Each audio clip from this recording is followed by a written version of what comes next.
Chapter 763. This was a small oasis. In this desolate and silent desert, even if it was only a small lake, it still brought about vigorous vitality. The green grass, the dense jujube forest, and the occasional gerbil that shuttled back and forth caused this dead land to show some vitality. Rustle, a burst of horse neighing sounded. At the small lake, a group of valiant men and horses were resting. This was a group of burly men. They were all equipped with 3 horses. Their pouches were bulging, filled with dry rations and long arrows. On both sides of the horses' backs, there were sabers, long swords, strong bows, hard crossbows, and other weapons. The leader was a man with green eyes and a yellow beard. This man had a murderous look. In his green eyes, there seemed to be a vicious light like that of a hungry wolf, as if he was ready to bite the enemy in front of him at any time. This was a group of mounted gangsters. In the vast sea, this kind of group was basically all mounted gangsters. Mounted gangsters are indeed ferocious and inhumane. In the jujube forest behind the small lake, a figure shrouded in a gray-yellow cloak raised his eyes to look at the group of mounted gangsters and frowned tightly. Looking from this direction, besides the mounted gangsters, he could also see a few corpses.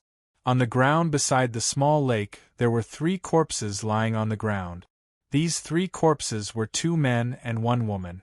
At first glance, he could tell that they were the herdsmen of the tribe who lived near this small lake. Obviously, they had been killed by the mounted gangsters. So, I can kill with a clear conscience. The figure shrouded in a cloak suddenly stood up and stepped out of the jujube forest. Who's there? Seeing a figure suddenly emerge from the jujube forest, the mounted gangsters were shocked. They grabbed their weapons and stood up angrily. The person who wants your life. A grayish-yellow cloak was rolled up with a swish sound. A youth dressed in white with a grave and stern face leaped up. The long sword at his waist was unsheathed, emitting bits of cold sparks as he rushed towards the mounted gangsters. A little bastard in the chi-nurturing stage? The leader of the mounted gangsters with green eyes and yellow beard raised his head to look at the youth in white. He snorted and waved his hand to the mounted gangsters. Don't dawdle. Quickly get rid of him. No problem, boss. The mounted bandits laughed heartily as they raised their long sabers and surrounded him ferociously. Little brat, come out after you've mastered your skills in your next life. The snow-white, 4-foot-long saber slashed through the air. The shrill sound of tearing through the air was enough to make one's teeth ache. The ice-cold murderous intent seemed to freeze one's soul. These bandits were not ordinary people.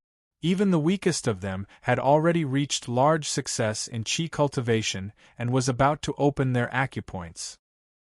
In front of such a group of horse bandits, the white-clothed youth's initial chi cultivation was nothing. In the eyes of the mounted gangsters, this little brat could be killed with a single slash.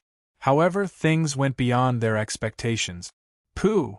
Just as the gleaming long blade was about to strike down, the long sword in the youth's hand moved slightly and appeared right in front of the horse bandit's neck. Therefore, with a slash of the saber, the horse bandit, who had shifted his center of gravity forward, bumped into the blade of the sword and pierced through his throat. This situation was out of their expectations. The other mounted gangsters were stunned for a moment before they became furious. Kill him! A few mounted gangsters surrounded the young man and chopped down with their long sabers. Puff, puff, puff. The long sword vibrated as it found the fastest and most direct path in the sky. It pierced through the gaps between the sabers and slashed across the necks of several mounted gangsters. Fresh blood spurted out as the corpses fell to the ground. In an instant, the group of mounted gangsters had fallen under the youth's sword. The only one left was the leader of the mounted gangsters with blue eyes and yellow beard. The leader of the mounted gangsters gripped his long saber with a grave expression as he looked at the white-clothed youth with eyes full of shock. A youth who had only reached small success in chi cultivation had actually killed more than 10 people who were stronger than him in the blink of an eye. This was simply unbelievable. Could this youth be a disciple of some large sect? For example, the Sword of Snow Mountain sect loved to do such chivalrous acts. You, who are you? The leader of the mounted gangsters stood upright with his saber in hand, but his heart was filled with anxiety. If this youth was really a disciple of the Sword of Snow Mountain sect, he could not afford to offend such a person. Someone who wants your life. The youth's stern face was expressionless. The long sword in his hand emitted a cold light as it pierced through the air like lightning. Want my life? That will depend on how capable you are. Since he had already made his move, the mounted gangsters did not care about his background. The long saber was like snow, chilling to the bone. The leader of the mounted gangsters roared as he swung his saber down with a ferocious glint in his green eyes. As he swung his saber, an icy chill pervaded the air, causing one to feel as though they had fallen into an ice cellar. The bone-chilling coldness seemed to even freeze one's blood vessels. This was the famous skill of the mounted gangsters, frozen slash. With his eyes and ears opened and 4 acupoints opened, the leader of the mounted gangsters was also a powerful figure in this area. This frozen slash was also a unique skill of the Enlightenment period. As he swung his saber, the icy chill would invade one's mind, causing one's body to unconsciously become sluggish and slow down. As a result, one would die under his saber. Mind interference? Feeling the icy chill, the youth was slightly surprised.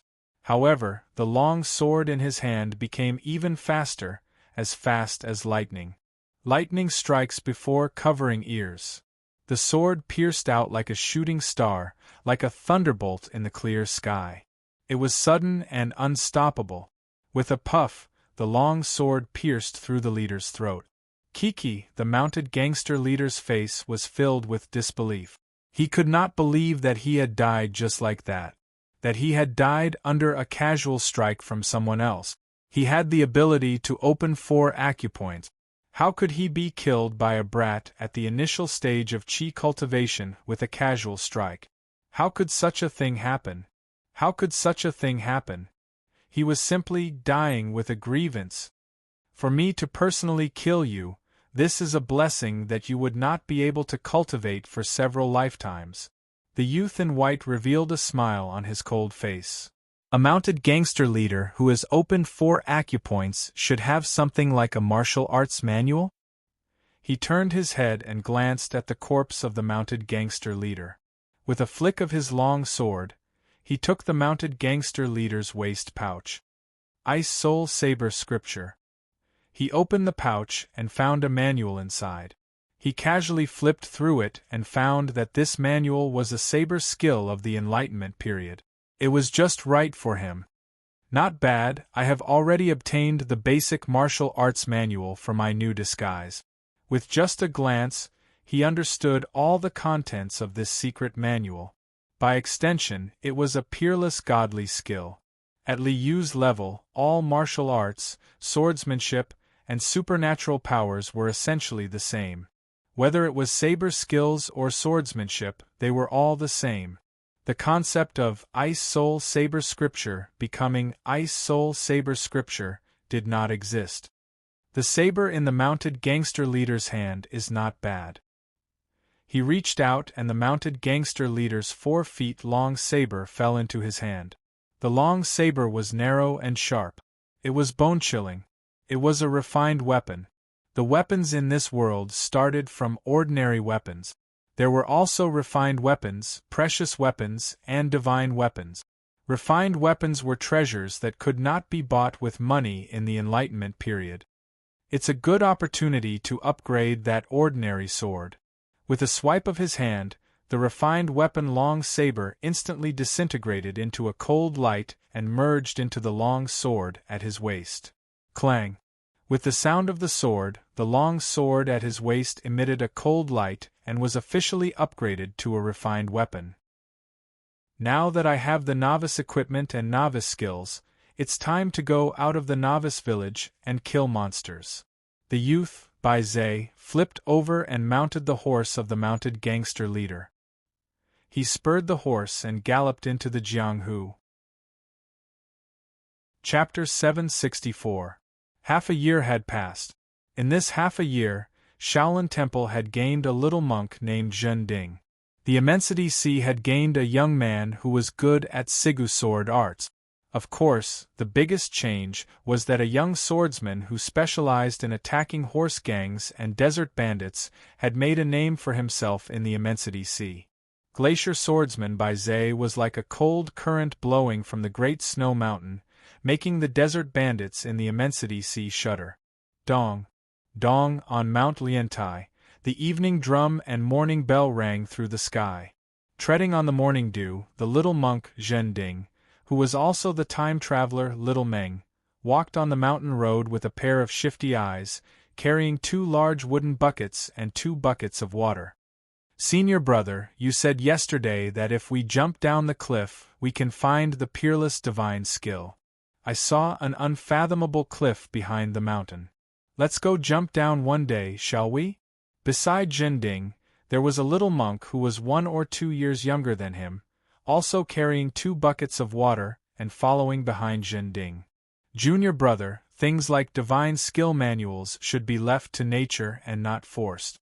With great luck, divine skill manuals will naturally fall from the sky." Zhen Ding laughed, carried the 2 buckets, and walked all the way back to the Sundry's yard. The disciples of the major sect came to Shaolin for an exchange? After returning to the Sundry's yard, Little Meng heard from the monks that there were disciples from other sects coming to Shaolin for an exchange today. Little Meng yearned to gallop in Jianghu and walk the world with a sword. However, a handyman disciple like him was not at the same level as a true disciple of the various sects. The only intersection was that, as a handyman disciple, Little Meng needed to clean the rooms of these true disciples of the various sects. "When will I also have the chance to roam Jianghu?" Lying on the bed, Little Meng was lost in thought for a while. As he thought about those true disciples in a trance, the small jade Buddha he wore on his chest gave off a chill. In a daze, the world seemed to have changed. Where is this? In front of him was a square paved with white marble stones. The center was empty, and there were statues of dragons, phoenixes, kuei cows, pishio, and other immortal birds and divine beasts.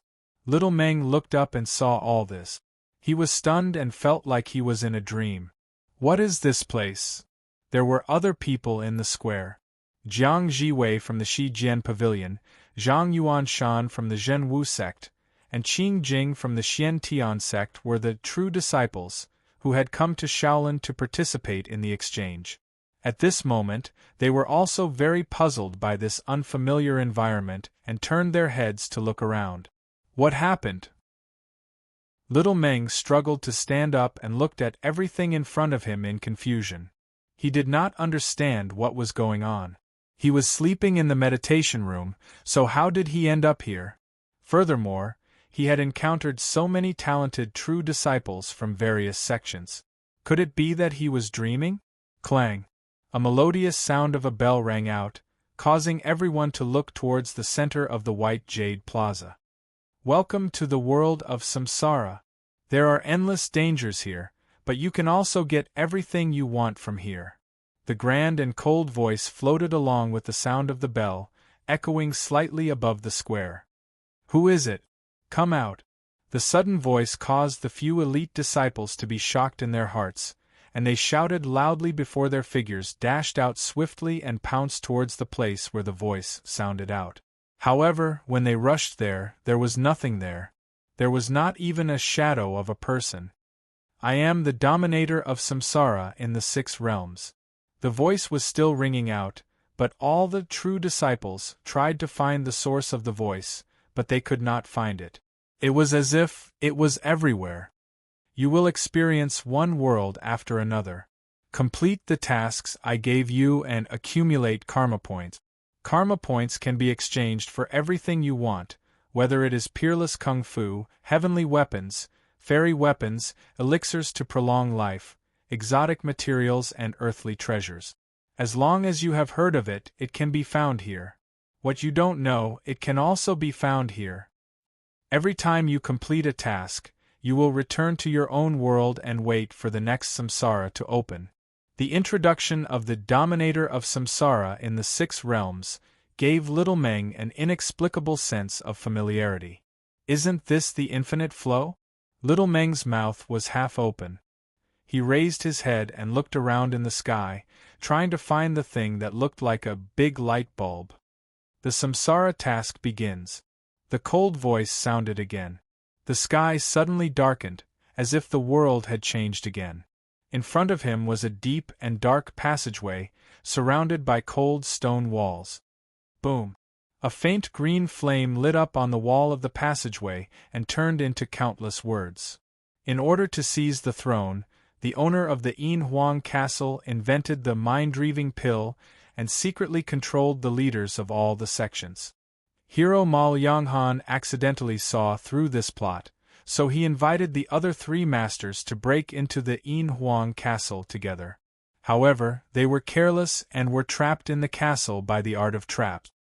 Main task: kill the owner of the Yin Huang castle in 6 hours. Those who complete the task together will be rewarded with 50 karma points. Those who fail the task will be killed together. Side task: rescue the 4 masters trapped in the Yin Huang castle. Each participant will be rewarded with 10 karma points.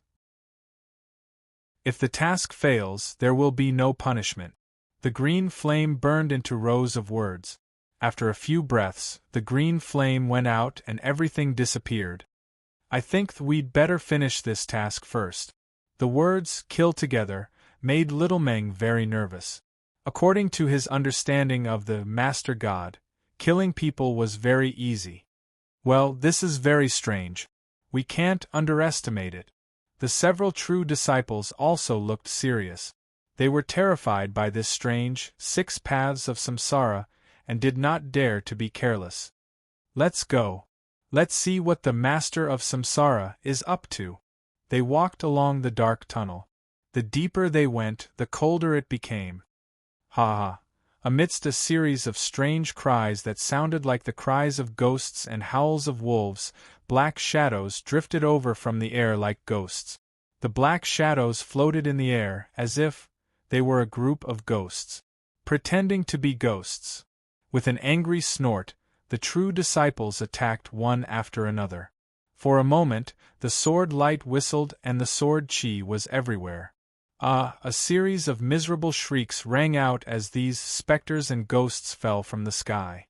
Their bones and tendons were broken as they fell, and they wailed incessantly. So they're hanging wires. Seeing this, little Meng's eyes were opened. He felt that hanging wires was indeed a magical skill. Even the alien world had developed this skill. This is indeed the Yin Huang castle. We seem to have come to a very strange place. After interrogating the black-clothed man, they had figured out where they were. This was the Yin Huang castle mentioned in the task. Side task: rescue the heroes. It can increase our strength and further understand the inside story of this place. Let's go rescue the heroes. After some discussion, they divided into 2 teams. Little Meng, Jiang Jiwei and the others were in one team and Zhang Yuanshan and the others were in the other team. Little Meng's first samsara task had officially begun.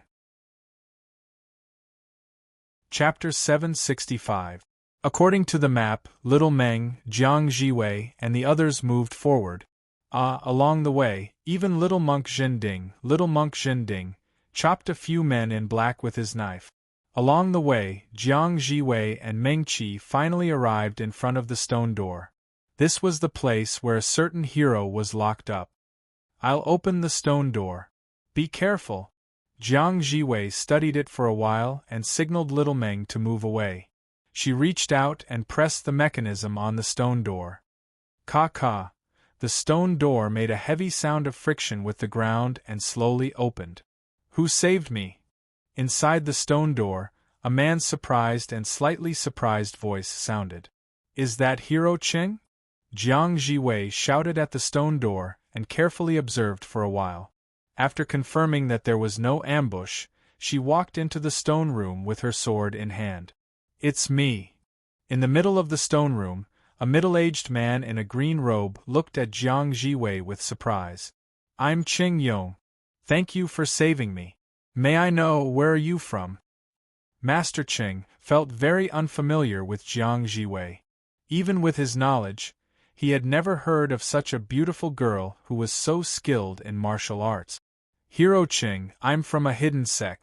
This is my first time in Jianghu. I'm here with my master to eliminate evil. Jiang Jiwei could only make up a random excuse to fool him. I see. Hero Qing nodded with a smile. He slowly stood up and walked toward Jiang Jiwei. May I know your name? I'm Jiang Jiwei. Jiang Jiwei came from a famous sect, so she would not forget her manners. She quickly bowed to Hero Qing. So it's Miss Jiang. You're really a hero. While he was talking, Master Qing's face suddenly turned green. His eyes flashed coldly and his body swayed. His left hand was like a knife. From bottom to top, he attacked Jiang Jiwei's dantian as fast as lightning. Mind-reaving pill. At this moment, Little Meng and Jiang Jiwei understood instantly. This Hero Qing must have been controlled by the mind-reaving pill and had become a hired thug of the Yin Huang castle. Jiang Jiwei was caught off guard and could not avoid the attack at all. Let's fight. The path of a swordsman was absolutely resolute. Jiang Jiwei's face was full of determination. She didn't even try to dodge the attack. She didn't even care about Master Qing's attack. The sword in her hand vibrated, and a cold light burst out. She directly confronted Master Qing. Boom! Jiang Jiwei was sent flying and crashed into the stone door. Blood gushed out of her mouth. However, Great Hero Qing was even more miserable. A sharp sword pierced through Hero Qing's chest, and blood gushed out of his wound. Master Qing's face was ferocious. He roared like a beast, completely ignoring his own injuries. He howled and rushed toward Jiang Jiwei. Damn it! Jiang Jiwei was hit in the vital part of her dantian. Although she had inherited the secret skill, she was able to withstand the heavy blow and her dantian was not damaged. However, Jiang Jiwei did not have the strength to move at all. Little monk. His only hope was the little monk Zhending. Although little monk Zhending had low kung fu, he was only a little stronger than ordinary people. However, this Master Qing was also seriously injured. As long as the little monk could hold him back for a while, he might have a chance to survive. Ah! Little Meng raised his long saber high and roared to the sky. Although his legs were trembling and his body was trembling, the courage in his heart did not dissipate. Who doesn't know how to cut people? Little Meng roared crazily as he swung his saber. He swung his saber wildly as if he had gone mad. Huff, huff, huff. Each strike was faster than the last. Although there was no pattern, it was powerful and heavy. Master Qing was flustered by this chaotic attack. He didn't dare to move forward at all. Upper left diagonally. Although Jiang Jiwei couldn't move, her eyes were sharp. Seeing this, she quickly instructed Little Meng to attack. Although Master Qing was under the influence of the mind-reaving pill and could only obey the enemy's orders, his intelligence was not damaged at all. Hearing Jiang Jiwei's instructions, Master Qing was startled and quickly dodged. Little Meng's foundation in martial arts was not bad. Although his moves were crude, with Jiang Jiwei's guidance, he would be a great threat. This upper left diagonally move was the key to Master Qing's change of moves. If he was hit, the consequences would be unimaginable. Master Qing thought to himself, that was close. He moved his feet and dodged the upper left diagonally attack. However, the snow-white saber light chopped down horizontally. The heavy saber energy ruthlessly chopped at Xiao Chen's chest. Even though Master Qing tried his best to dodge, his chest was cut open and blood spurted out. What happened to the upper left diagonally move? How did it become a horizontal slash? I'm sorry, I've never learned saber techniques. What do you mean by upper left diagonally? Little Meng grimaced and swung his saber again. You've never learned saber techniques. Master Ching was so depressed that he almost vomited blood. Ha ha ha ha. Jiang Jiwei held her stomach and laughed loudly. This little monk could make a life-and-death battle so happy. He was quite capable. Suddenly, there was a knock on the door of the stone room. A young man in green with a long sword in his left hand knocked on the stone door with his right hand. He smiled and nodded at Jiang Jiwei and Little Meng. Young heroes, do you need help? Young heroes, please help us. Little Meng was chasing after Hero Ching with all his might. Although he was aggressive, he would be killed in one move if he made a mistake. Hearing that there was help, he was overjoyed. Then I'll show you my incompetence. The young man in green took a step forward and unsheathed his sword with a clang. Clang, a ray of sword light shot up to the sky. Absolute, resolute, determined, decisive. It was as if every move was desperate. It was as if he had always been desperate. It was as if he would always be desperate. Focus on the front and ignore the back. Focus on the left and ignore the right. Sigu sword. A sword pierced through the air. It was a fatal blow. Either you die or I die. This was a swordsmanship that only attacked and had no defense. This was a swordsmanship that never backed down and never compromised. The sword pierced through Master Cheng's skull. Master Cheng's eyes went blank. He fell to the ground and stopped breathing. Phew! It's finally over. Little Meng wiped the cold sweat off his forehead and smiled at the young man in green. Brother, thank you. Shouldn't you call me almsgiver? He was a monk, but he spoke in such a Jianghu way. The young man in green was not used to Little Meng's habitual pranks. This guy doesn't have the self-awareness of a monk at all. Jiang Jiwei also caught her breath. She smiled and nodded at the young man in green. May I know your name? Your swordsmanship is very impressive.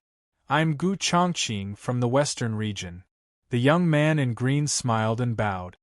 Looking at the two of you, you must be from Shaolin or Shijian Pavilion. You are indeed extraordinary. Alright, Gu Chongqing was messing around. A reincarnator who was not a reincarnator was messing around in the 6 realms of samsara. Chapter 766. Western Region? Jiang Jiwei and Little Meng looked at each other and nodded. There are people from the Western Region, River East, and Shaolin. It seems that the dominator of samsara in 6 realms doesn't care about regions. But why didn't Gu Chongqing come with us? Little Meng looked at Gu Chongqing in confusion, but he didn't want to ask. After all, he didn't know what the rules of the dominator of samsara in 6 realms were. Your mission is to kill the owner of Yin Huang Castle, right? Gu Chongqing put away his long sword and smiled at them. My mission is to lead the heroes of Jianghu to attack Yin Huang Castle.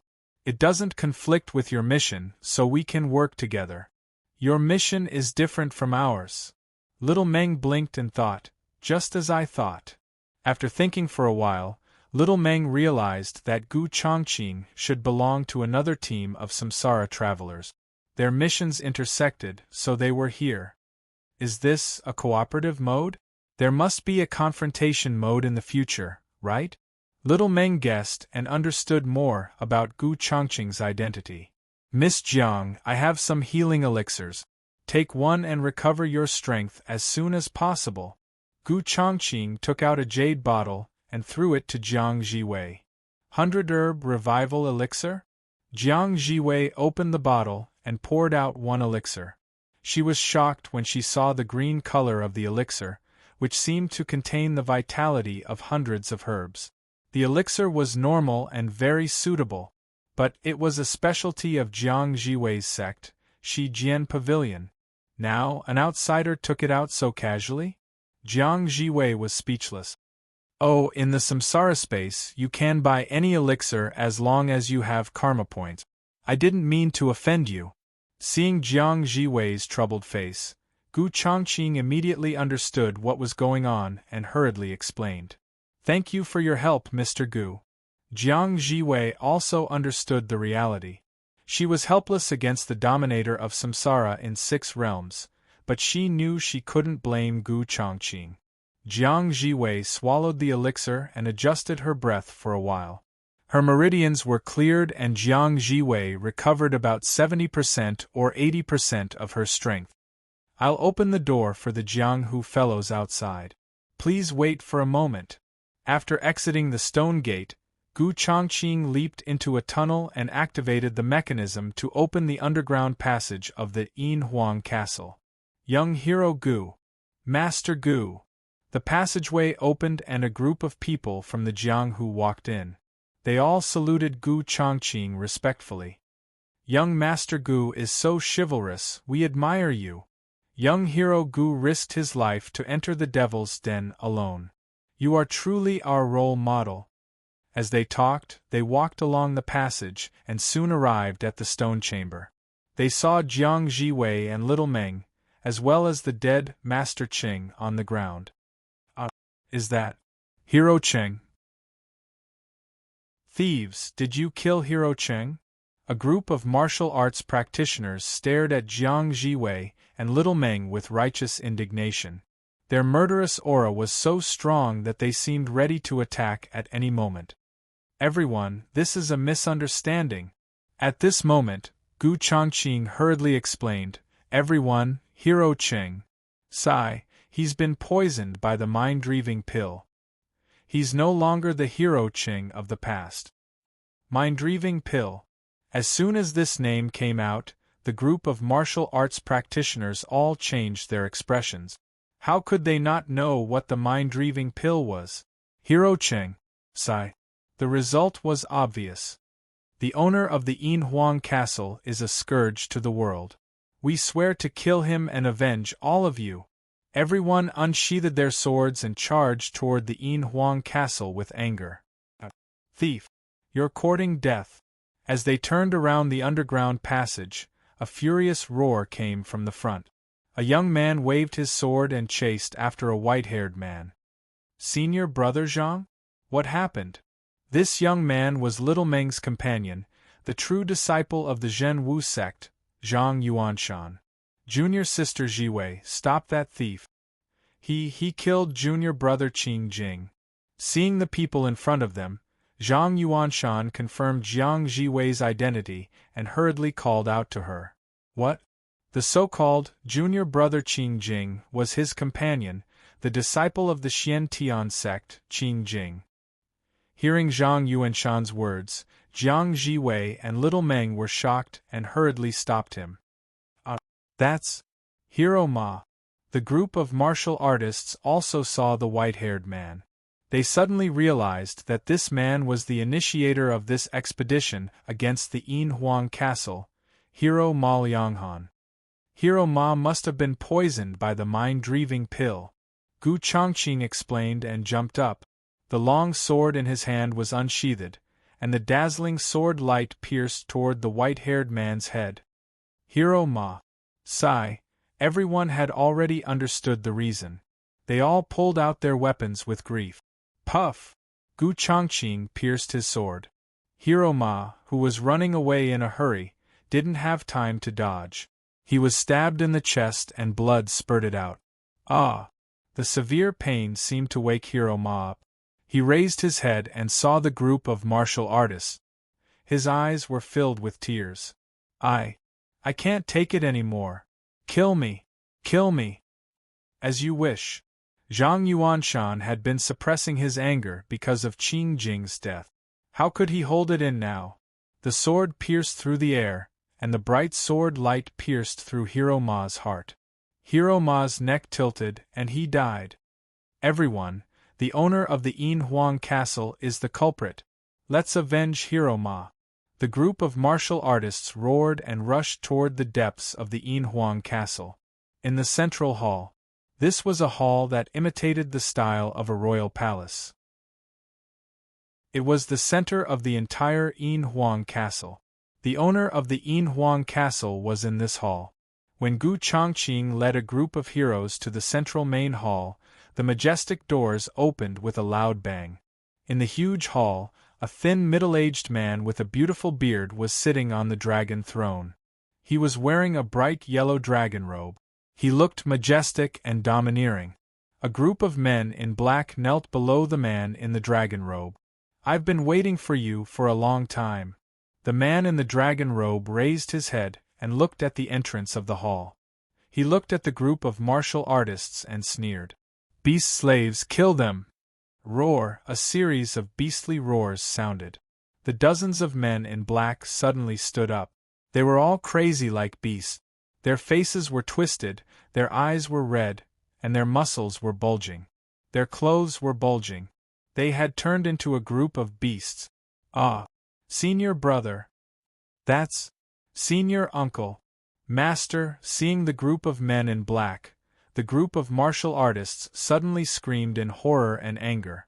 Apparently, there were relatives and old friends among the group of men in black.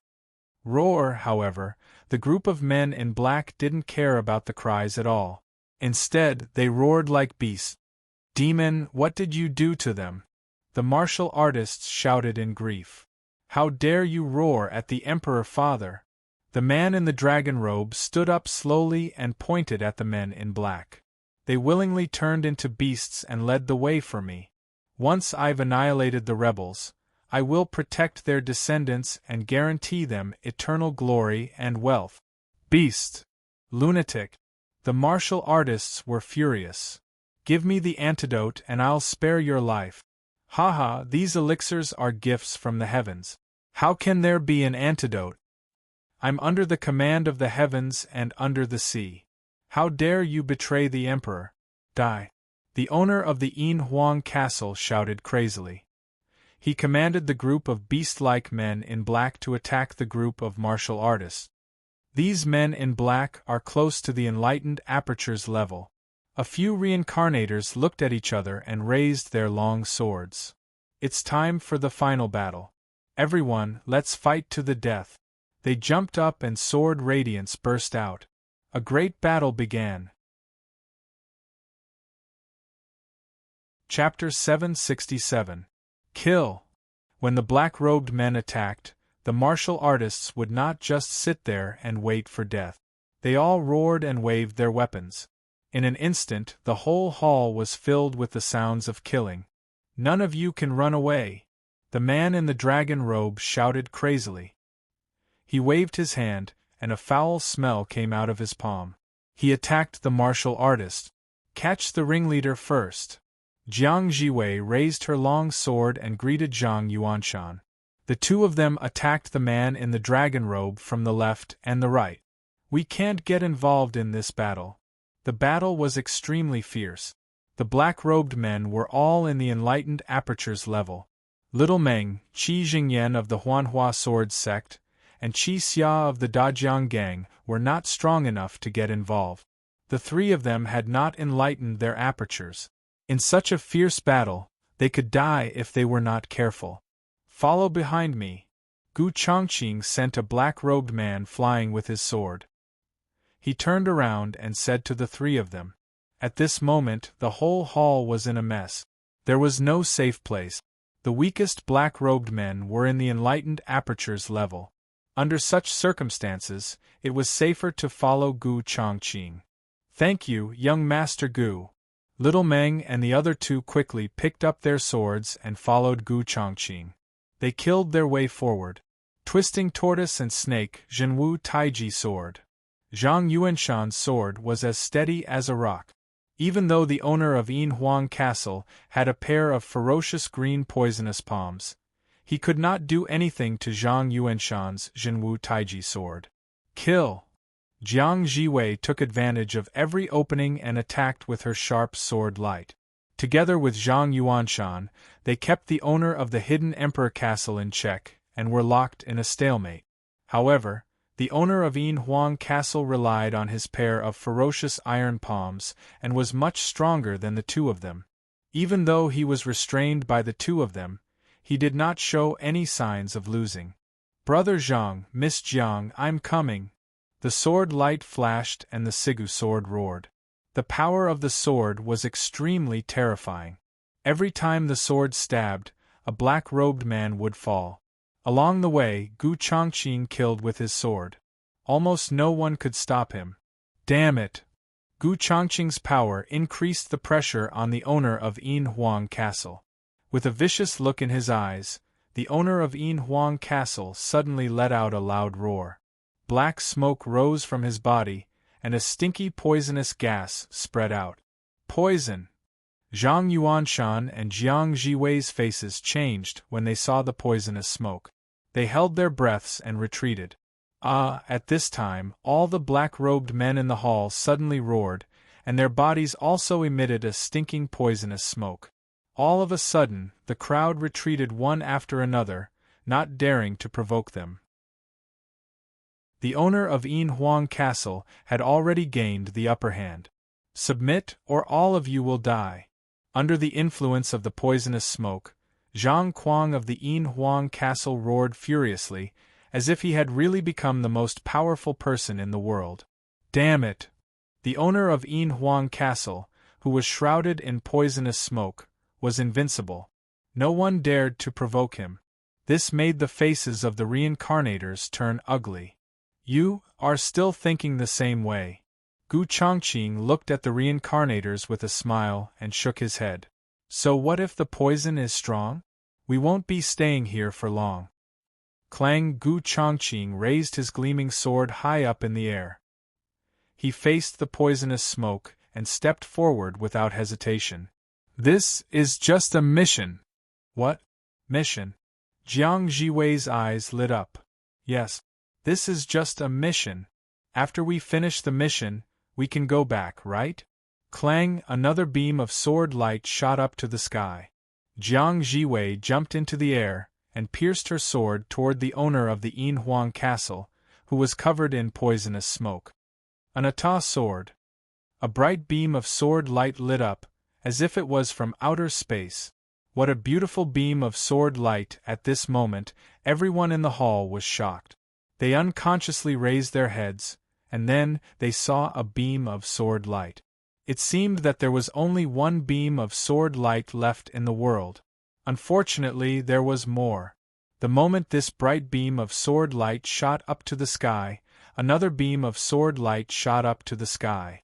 Different from the bright and beautiful beam of sword light before, this one was not beautiful, but filled with killing intent.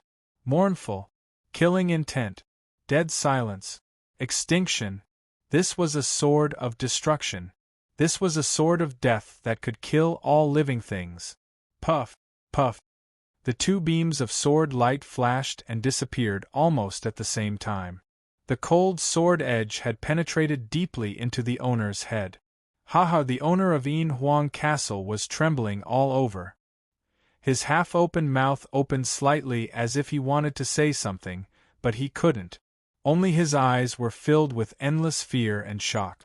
It seemed that he couldn't believe it. An Ata sword, an Ata sword. She actually learned an Ata sword. Zhang Yuanshan was stunned and his whole body stiffened. The other sword, what is it? In everyone's eyes, the young man in the green robe was as light as a dragon. When he stabbed with his sword, it was as if he had pierced through time and space, piercing through heaven and earth. The owner of Yin Huang Castle's divine soul had been shattered by the sword qi. He was completely dead. Apart from Gu Chongqing's sword, Jiang Jiwei's sword also pierced through the owner of Yin Huang Castle's head.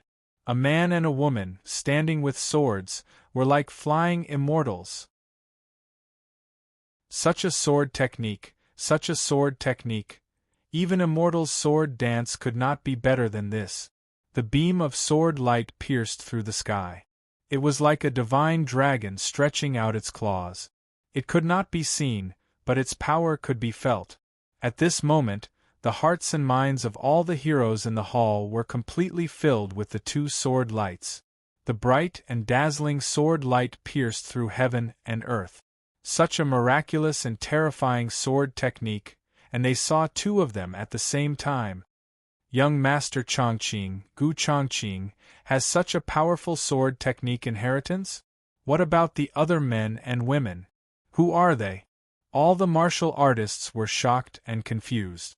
However, what made them even more shocked was that, after the two shocking sword lights, it seemed that the two sword lights had pierced through the heavens and the earth. Suddenly, the sound of the void cracking could be heard in the hall. Boom! There was an explosion of heaven and earth. In the dazzling light, Gu Chongqing, Jiang Jiwei, and a few others seemed to have broken through the void. They rushed into the sky and disappeared without a trace. Breaking through the void?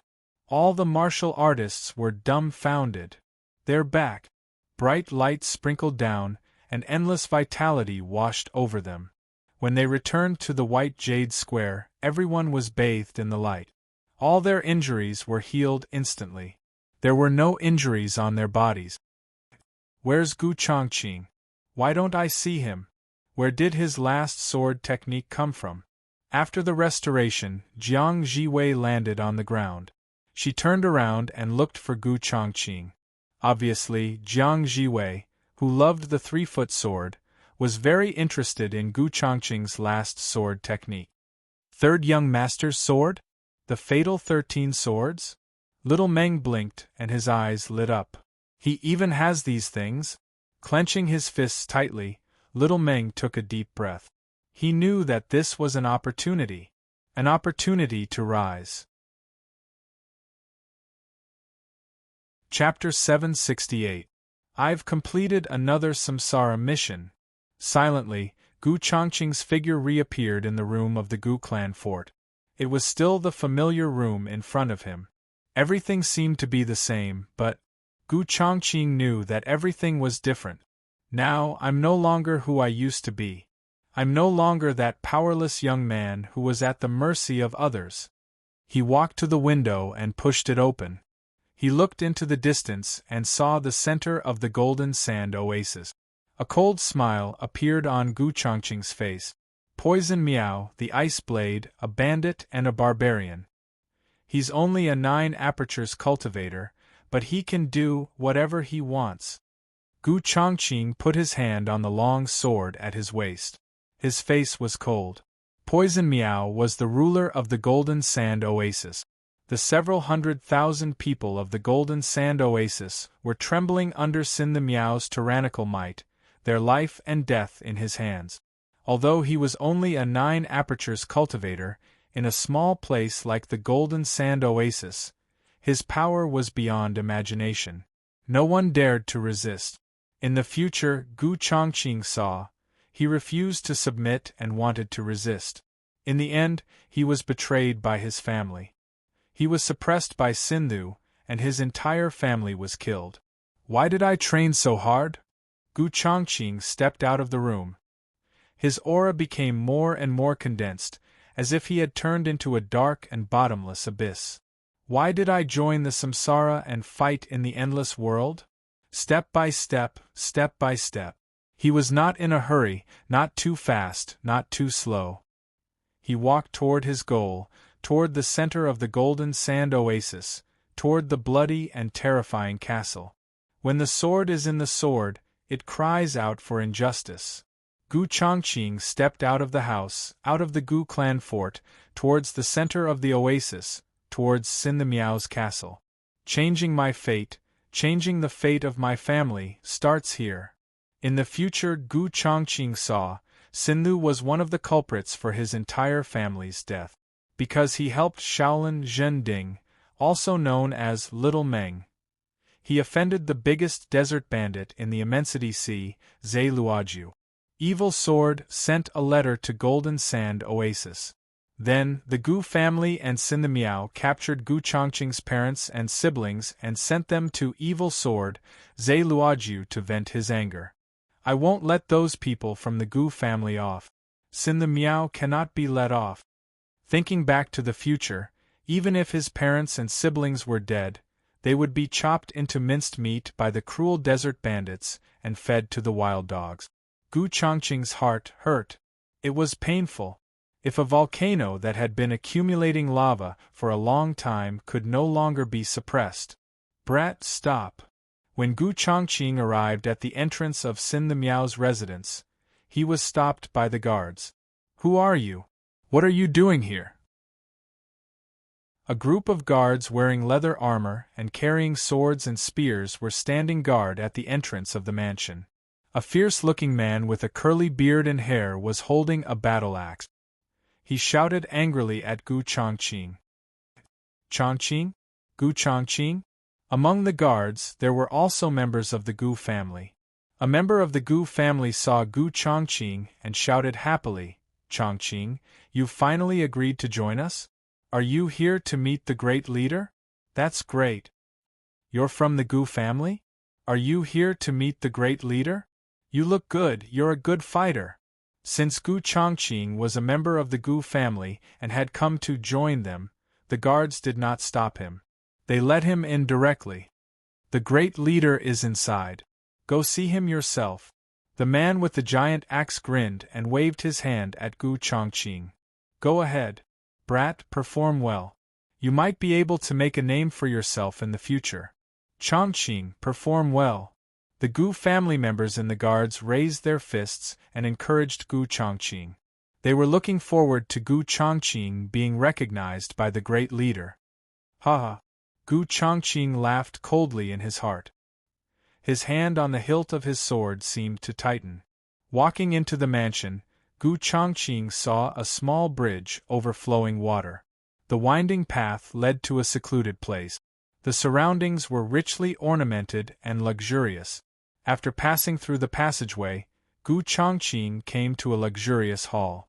The floor was covered with a thick carpet and the surrounding walls were covered with curtains. At the top of the hall, there was a golden throne. A man in a brocade robe was half lying on the throne.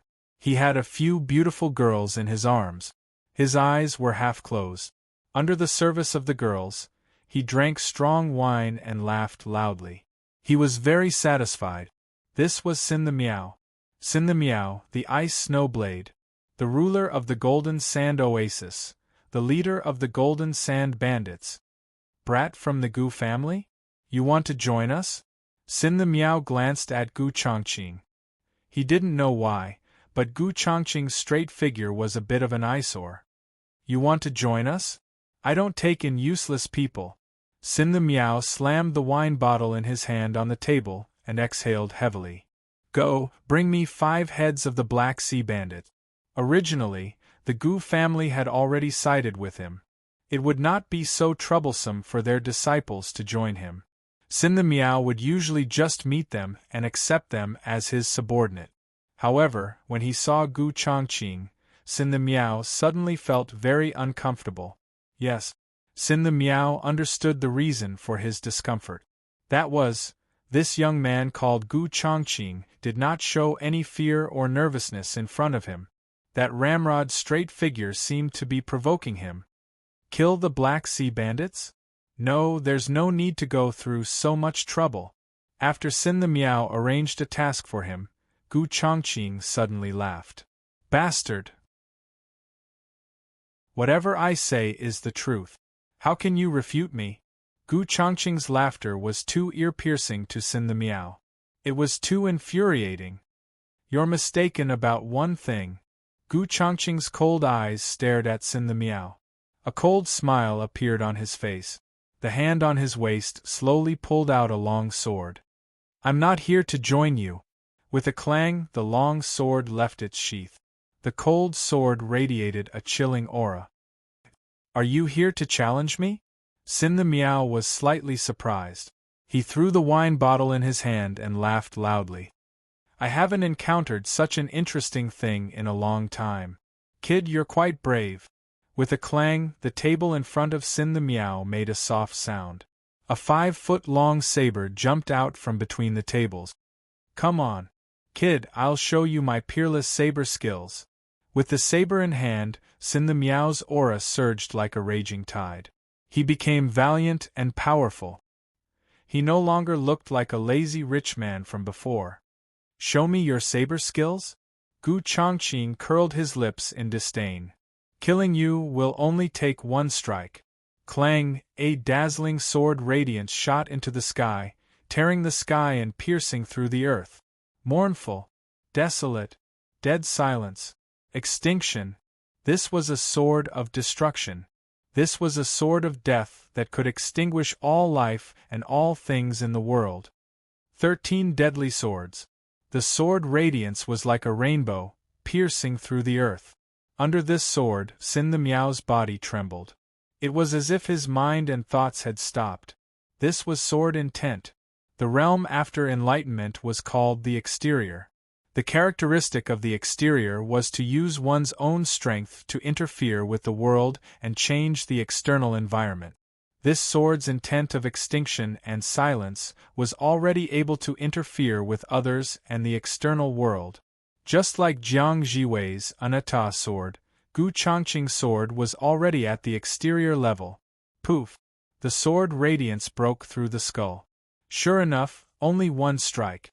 Sin the Meow struggled unwillingly and fell to the ground. Chapter 769. Phew! Gu Changqing heaved a long sigh. He felt exhausted and dizzy, as if he was about to collapse. I can only use this move to put my life on the line. He thrust his sword forward, infusing all his willpower and strength into the sword. It shone brightly, but it only lasted for a moment. Luckily, I still have pills. Otherwise, I would be in danger. Gu Changqing took out 100 herbs revival pill and swallowed it. A surge of vitality flowed through his body. Gu Changqing, who had been drained of energy, finally felt a little better. Sin the Meow is dead. The future has changed. At this moment, Gu Changqing was extremely happy. He had waited for this day. Finally, he had the chance to change his fate. From now on, everything would be different. There would be no broken family, no betrayal. Everything would be different. But this is just the beginning. Sin the Meow, I still need to borrow your head. Gu Changqing looked at Sin the Meow, who was lying on the ground with his eyes wide open. He smiled. I'll use your head to intimidate those who refuse to accept it. My road to greatness begins here. He waved his sword, and the bright light of the sword flashed past the head. He reached out and grabbed Sin the Meow's head. Holding the bloody sword, Gu Changqing stepped out of the hall calmly. Gu Changqing has killed Sin the Meow. Sin the Meow has been killed. Gu Changqing shouted as he stepped out of the hall, holding Sin the Meow's head. Who's talking nonsense? Gu Changqing's roar shocked all the bandits in the mansion. They rushed out of their rooms and rushed towards Gu Changqing. How dare you! How dare you! The first few desert bandits were about to scold him when they saw the head in Gu Changqing's hand. They were shocked. It's really the head of the leader. Did Gu Changqing really kill the leader? This is going to change. Gu Changqing held the head in his hand. The head was still dripping blood. Everyone who saw this scene was horrified. Their faces were drained of all color. However, there were also people who were more flexible. The big leader had died in Gu Changqing's hands. If I could avenge the big leader, would I be able to take over the big leader's position? Gu Changqing must have used some tricks to kill the big leader. He couldn't have done it with his own abilities. Therefore, avenge great leader. The original second master and third master naturally knew how to seize the opportunity to stand out. With a roar, the second master, a yellow-haired, scar-faced man, swung his mace and charged at Gu Changqing fiercely. You're courting death. Gu Changqing snorted when he saw the second master's attack. He swung his sword without hesitation. At this time, he absolutely could not show the slightest bit of fear. He could only be high-profile and intimidating. Sigu sword style. The second leader was not as powerful as Sin the Meow. He had only opened his eyes and ears. This level of power was nothing in Gu Changqing's eyes. A sword pierced through the air with absolute determination. The ferocious Sigu sword, the desperate Sigu sword, the desperation Sigu sword. This sword style was not something the second master, who had lived like a prince for a long time, could defend against. I haven't fought with my life in a long time. In the past I also fought with my life. In the past, I also fought with my life. In the past, I was also a desperado. However, but that was no longer the case.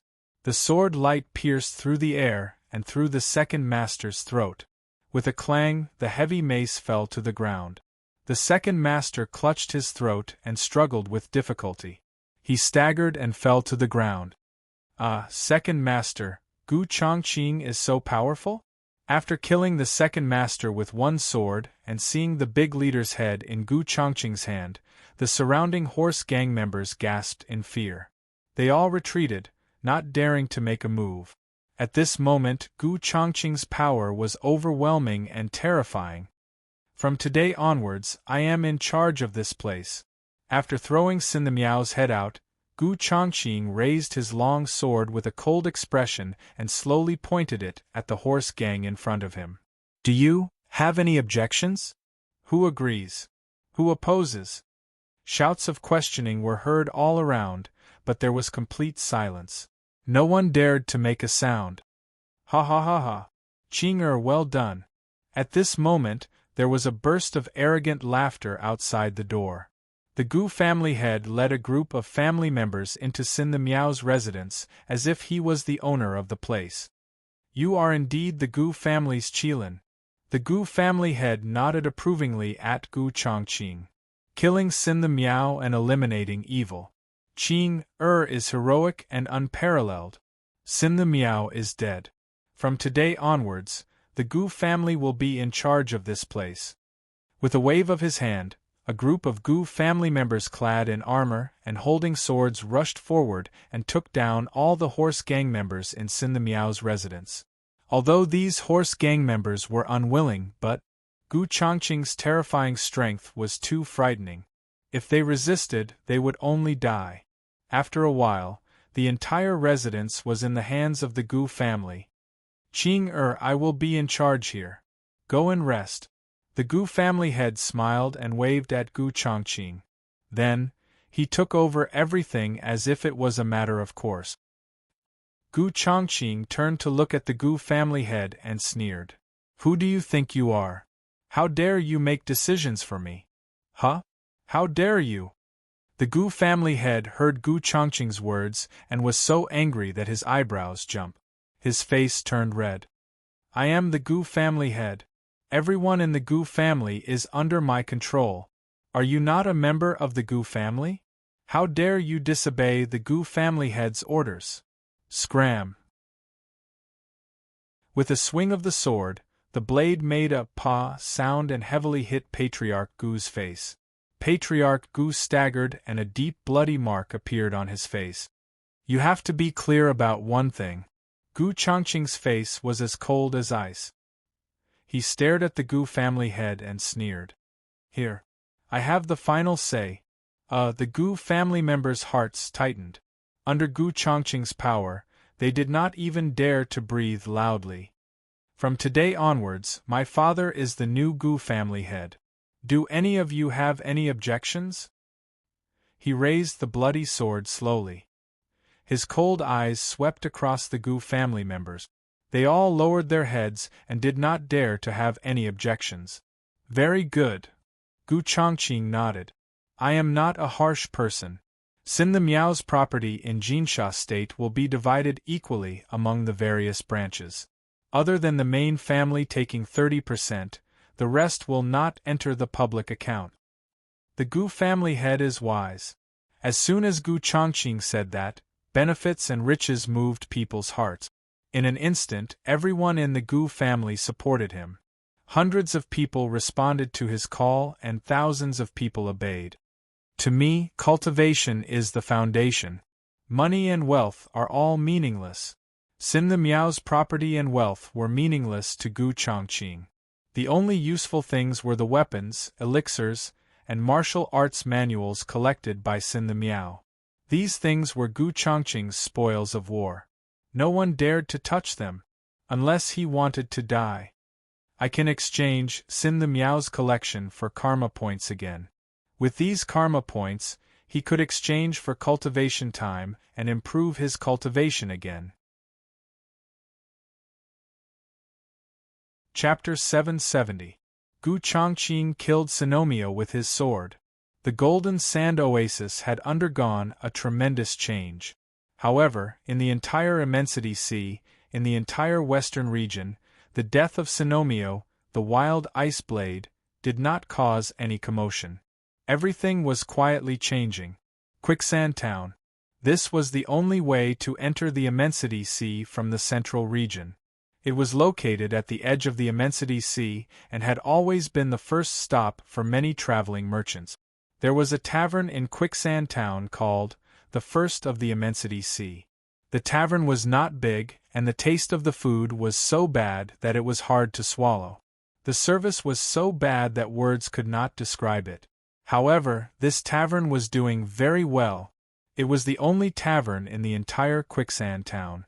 More importantly, the landlady of the First of the Immensity Sea was extremely beautiful. "Landlady, why is the wine so bland today? Did you mix it with water?" A traveler who seemed to be visiting the First of the Immensity Sea for the first time raised his glass and took a sip. The taste was as bland as water but was extremely sour. It was simply indescribable. "Drink if you want. Otherwise, get out." A beautiful woman wearing a small floral jacket pointed at the traveler and roared angrily with her long, shapely eyebrows raised. Her ferocious aura was hundreds of times fiercer than that of a lion from Hudong. "Ha ha ha ha!" The traveler in the tavern burst into laughter. "How can Junyang's wine be mixed with water? That's utter nonsense." Yes, obviously, he had mixed wine in the water. "How can you say that it's mixed with water? Mixed wine? Isn't it vinegar?" Ha ha ha ha. The tavern burst into laughter again. "Humph!" Chu Jinyang snorted heavily and glanced around the tavern. She roared again, "Shut up!" After the roar, the tavern fell into a dead silence. No one dared to make a sound. "Jinyang, make me a pot of tea." At this time, a lazy voice came from upstairs. It seemed to be a man's voice. "Yes, master."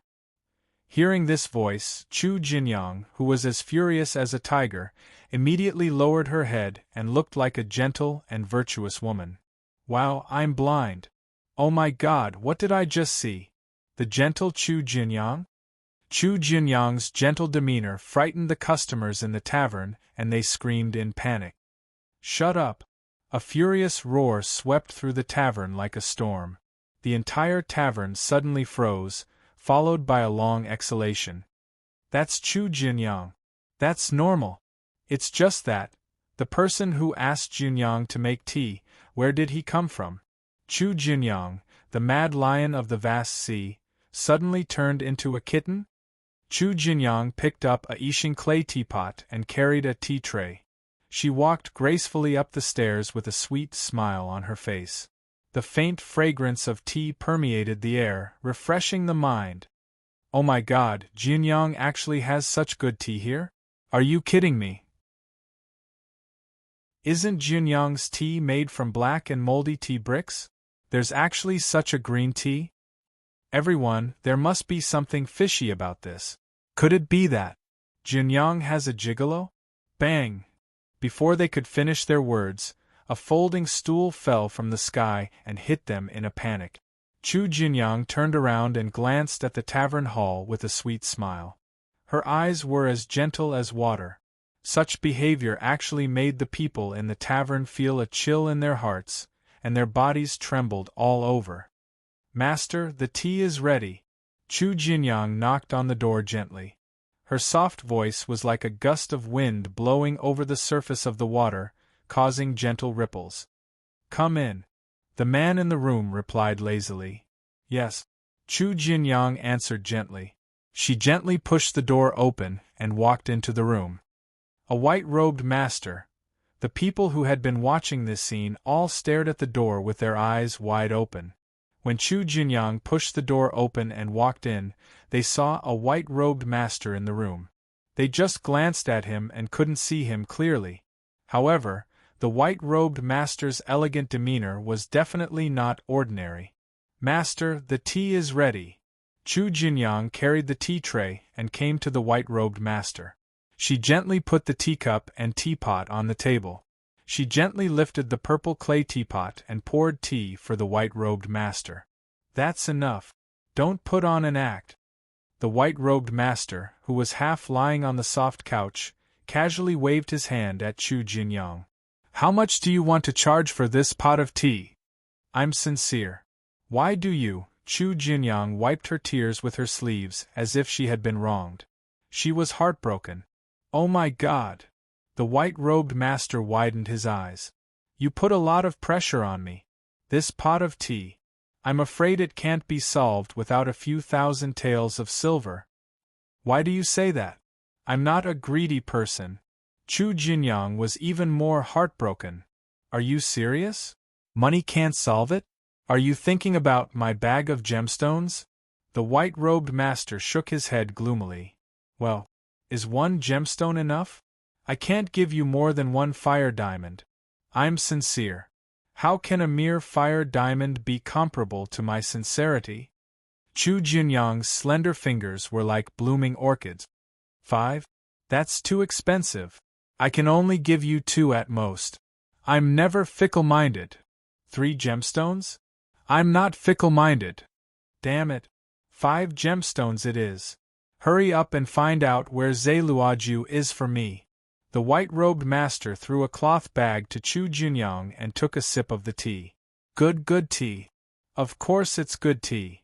Chu Jinyang waved her hand and the bag of gemstones disappeared instantly. She smiled and said, Don't worry, I'll show you where Zailuoju is in 3 days. That's good. Evil Blade Zailuoju is an exterior master. I'm looking for someone to sharpen my sword. The white-robed master reached out and touched the cold long sword at his waist. A smile appeared on his cold face, as a hunter who had found his prey. You're invincible. Zailuoju will be killed. Chu Jinyang glanced at the long sword at the white-robed master's waist. Her pupils shrank as if, even she was frightened. I'll take my leave now. Chu Jinyang said goodbye to the young man in white and left the room. Her face was a little dignified. Glacier Swordsman by Zai. He's a young master who suddenly appeared like a shooting star. At the age of 16, he's already opened 9 apertures. Once his hidden latch is opened and he reaches the oneness of heaven and men, he'll be able to reach the exterior. Chu Jinyang's mouth twitched as she recalled the origin of Bai Zai. Shapeless Sword Hijio, the number 1 on the ranking list of young masters. He was taught by a Dharmakaya master, but he reached the hidden latch at the age of 20. Bai Zai, an unorthodox disciple from the Tsangyue tribe, actually cultivated faster than Shapeless Sword Hijio. It'd be strange if you didn't have a problem. Chu Jinyang thought of her own organization, the Immortals, the Myths, the Immortals, and Dominator of Samsara in 6 realms. She couldn't help but frown. Glacier Swordsman, what's your background? There was more to it than expected. The college entrance examination was over. There were all kinds of summaries and meetings. It was a mess. It would take a few more days. Around the 20th, it would be finished. Then it would resume. Sorry. Chapter 771. Evil Blade Zailuoju is at the Crying Ridge? In less than 3 days, Chu Jinyang had found out Zailuoju's whereabouts. The news was accurate. However, Bai Zai, the Glacier Swordsman, was speechless for a long time. Normally, the news of Evil Blade going to the Crying Ridge was not important. The Crying Ridge was the nest of the Crying Elder. Evil Blade Zailuoju was the disciple of the Crying Elder. The only possibility for Xie Dao to go to the Crying Ridge was to visit the Crying Old Man. However, 9 years ago, the Crying Elder was killed by Su Wuming, the master of the sword-washing pavilion. After that sword strike, the sobbing old man disappeared without a trace. It was rumored in Jianghu that the Crying Elder was killed by Su Wuming. Now, there was only one possibility for Evil Blade to go to the Crying Ridge. The Crying Elder is back in Jianghu? Glacier swordsman Bai Zhe shook his head helplessly and tossed the letter aside when he saw that Evil Sword had gone to the Crying Ridge. He could not find Evil Blade to test his sword for now. For Bai Zhe, the 9 apertures completion and hidden latch condensation realm, challenging Evil Blade Zhe Luoju, who was in the first heaven of the exterior, was a decisive battle to seek a breakthrough. If he could find the Crying Elder at the Crying Ridge, he would be able to crush the Crying Elder, who was a Grandmaster above the 7th heaven of the exterior. In front of Li Yu, the Crying Elder, who was in the Grandmaster realm, could also be killed with a breath. However, in front of Bai Zhe, the Crying Elder was a peerless master. Looks like I have to wait. According to the following development, Zhen Ding, the monk from Shaolin, followed Xian Xi and Zhen Hui to the Immensity Sea in a month. This led to a battle between Xian Xi and the Crying Elder. Zhen Hui was captured by Zhe Luoju's subordinate. Zhen Ding and Gu Chongqing joined forces to save Zhen Hui. Then let's wait a few days and watch the battle between the Grandmasters in this world. He picked up the wine pot and poured himself a cup of wine. He tilted his head back and drank it in one gulp. Bai Zhe exhaled a breath of wine and leaned on the soft couch, dozing off. On the other hand, Gu Chongqing went deep into the world of samsara. There's a Shaolin temple in this world? After Gu Chongqing opened his reincarnation and came to this strange world, he was very surprised that there was also a Shaolin temple in this world. The foreign races are invading, the divine land is in chaos, and the world is facing a catastrophe. Duo Yen, the general of North D, led her subordinates, the Golden Wolf Cavalry, with the intention of raiding Shaolin and wiping out the last resistance force in the martial arts world. Gu Chongqing put his hand on the hilt of the sword at his waist. His face was cold as he gritted his teeth. Barbarians have brought chaos to the divine land. They deserve to die. Gu Chongqing was born in the Gu clan fort, but he had been a subordinate of the barbarian horse gang for many years. Gu Chongqing could empathize with these barbarians' misdeeds. There are also some traitors in the Jianghu who have sided with the foreign races and wreaked havoc in the Jianghu. These traitors deserve to die as well. Gu Chongqing's murderous intent shot straight to his heart. Alone with his sword, Gu Chongqing galloped across the Jianghu. Everyone has the right to punish those who forget their ancestors. The cold sword light soared into the sky, and a shrill sword whistle tore through the sky. The upright young man in green robes shocked the world with a single sword strike, causing the world to tremble. Young Master Chongqing has slain Protector of the River Guan Haoren. Protector of the River Guan Haoren, one of the top masters in the world. I didn't expect him to betray his tribe and become a dog of the barbarians. Young Master Chongqing has eradicated the traitors. How satisfying! This shocking news shocked the world. Suddenly, young Master Chongqing, who looked less than 16 years old, was in the limelight. He was known as a peerless genius who would definitely step into the immortal realm in the future. The so-called immortal realm is the exterior realm.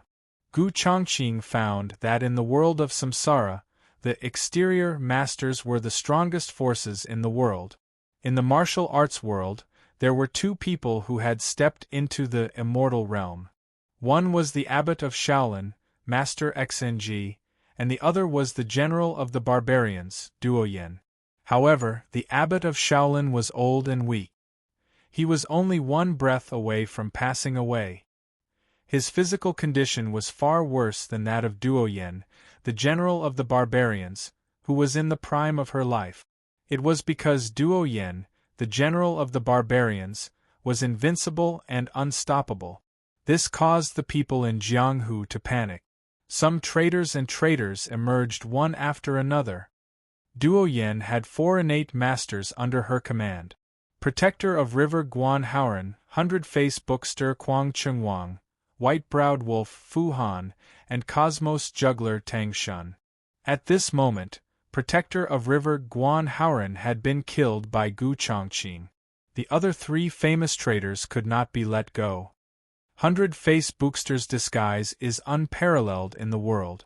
I don't even know where he is. Cosmos juggler Tang Shun has always been by Duo Yan's side. It's not easy to make a move. The only target left is White-Browed Wolf. White-Browed Wolf was the name after the betrayal. Before Fu Han betrayed the barbarians, he used to have a title that was admired by the world, White-Browed Hero. A pair of white eyebrows was his distinguishing feature. A golden-ringed broadsword was world-famous. Once a hero, now a wolf. Of course, such a traitor must be killed to appease the world. As the target of the barbarians after the betrayal, White-Browed Wolf, this scum, gathered in the mountains and forests north of the river. He was a top tyrant. On this day, outside White-Browed Village, an upright young man in a green robe came with a sword. White-Browed Wolf, you have forgotten your ancestors and betrayed your country. Everyone has the right to kill you. Fu Han, come quickly and accept your death. The bright long sword was pointed at White-Browed Village. Gu Chongqing looked up to the sky and roared. This was righteousness. This was the combination of one's thoughts and actions. One's qi was vast and abundant, cleansing the universe. How dare you! How dare you! Gu Chongqing shouted angrily and righteously. The faces of the traitors in the Baimei village burned with anger. The more embarrassed they were, the more vicious they were. These traitors roared with ferocious faces. They waved their weapons and swarmed towards Gu Chongqing. They did not care about the rules of Jianghu and did not care about fighting one-on-one. Indeed, shameless people are invincible in the world. Seeing the traitors swarming out of White-Browed Village, Gu Chongqing snorted coldly. He raised the long sword in his hand and the cold light of the sword shone. I just exchanged for a sword fighting technique. I want to try it out. The newly exchanged sword fighting technique was not afraid of being surrounded. The strength of these traitors was average. It was suitable for him to test it out. The sword moves are like chess pieces. The sword moves first. Before each move, it was like setting up a chess game. The sword moves were like chess pieces. The sword moves were like chess pieces. In Gu Chongqing's eyes, every enemy, every attack was a chess piece. They were all chess pieces. One by one. One by one. The light of the sword shone like stars, like chess pieces on a chess board. The sword moves were like chess pieces. Killing people was like playing chess. This was sword fighting technique. Everything was in the chess game. Everything was in the sword moves. Once you entered the game, life and death were out of your control. Walking leisurely, he casually scattered the light of the sword. The enemies fell to the ground one by one. White-Browed Wolf, come and accept your death. Gu Chongqing's sword shone brightly. No one could resist him. He killed his way into White-Browed Village and arrived in front of White-Browed Wolf. Those who forget their ancestors. I will kill them to appease the world. The dazzling light of the sword soared into the sky. The light of the sword was driven by righteousness. It shone brightly and was strong and upright. This was the Howran sword.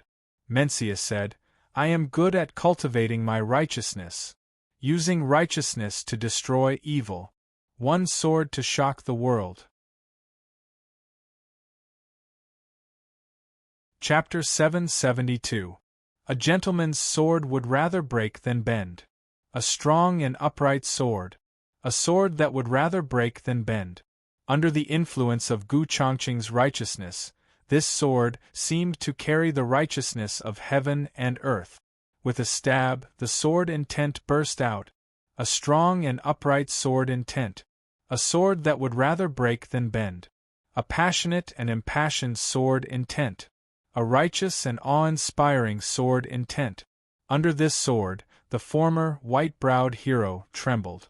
All kinds of thoughts came to his mind at once. Fu Han, you are a hero. My son is upright and upright. I am comforted. White-browed hero. White-browed hero.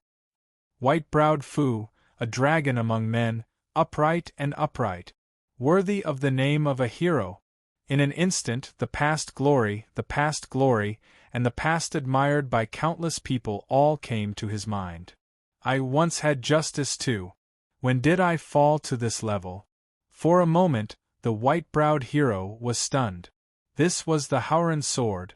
An exterior-level swordsmanship, using one's own will to interfere with the outside world. It affected people's minds, causing them to lose their minds and spirits. Puff! The cold blade, with a strong and upright sword intent, used righteousness to kill evil, and pierced through the heart. I really deserve to die.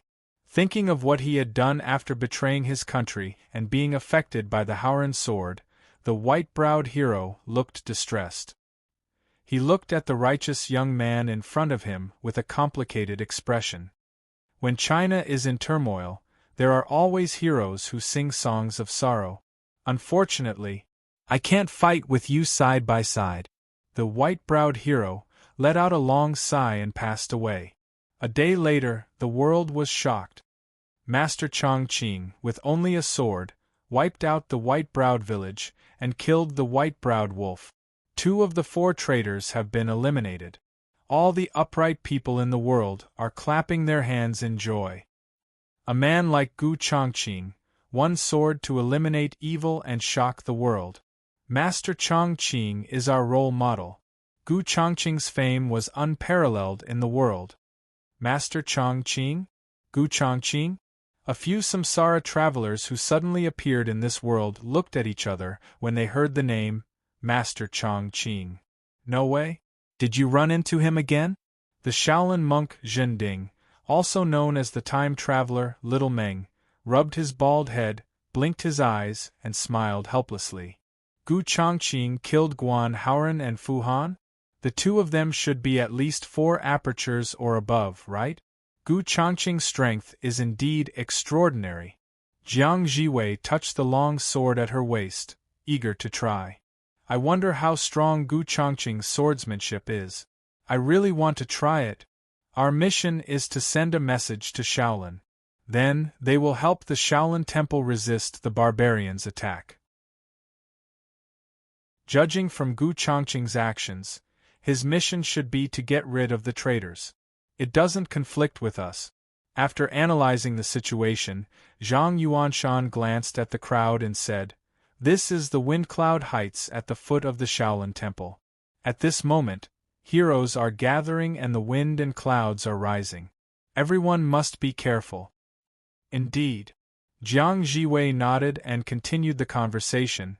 These heroes are all mixed up with good people and bad people. There might be a lot of villains among them. Everyone must be careful. Let's finish the mission first and send the list of Shaolin Temple's spies to Shaolin. As they spoke, several reincarnators walked together toward the gate of the Shaolin Temple. It was worth mentioning that Xiao Meng and the other reincarnators, in addition to the last few people, had 2 more newcomers. One of them was a gentle and timid girl in a purple gown. She was called Yu Longzi. The other one was a tall and strong man, the leader of a gang in Jianghu. His name was Xiang Hui. Previously, this group of reincarnators had gone through a lot of hardships and experienced countless attacks from villains before arriving at the Windcloud Height. Especially Xiao Meng, who used the Golden Bell shield to protect himself and exchanged injuries for injuries. Finally, he won the title of Karma-Severing Buddhist Saber.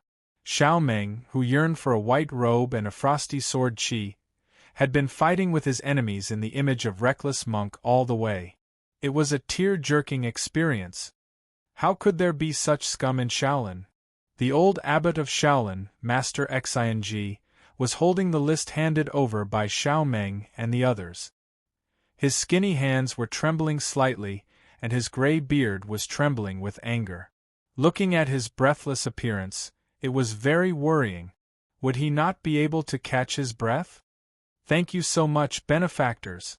Master Xing heaved a long sigh, put his palms together, and bowed to Xiao Meng and the others. "Kill." Suddenly, a figure rushed out as fast as a ghost and slashed Master Xing's chest with his palm like a saber. "Bastard!" His cassock swelled up like a sail. Boom! A violent rebounding force sent the figure flying. Puff! Even so, Master Xing was still seriously injured and spat out a mouthful of blood. Xianghui? At this time, Xiao Meng and the others were shocked to find that the person who attacked the abbot was their companion, Xianghui, a reincarnator. Why did Xianghui attack the abbot? Is his mission different from ours? Everyone looked at each other, their hearts filled with doubts. Haha, General Duoyen asked me to send her regards to the abbot. Xianghui laughed heartily and rushed out of the hall as fast as a wisp of smoke. 100-Face Bookster. At this moment, everyone knew the identity of Xianghui. The real reincarnator Xianghui had died long ago. This Xianghui was 100-Face Bookster in disguise.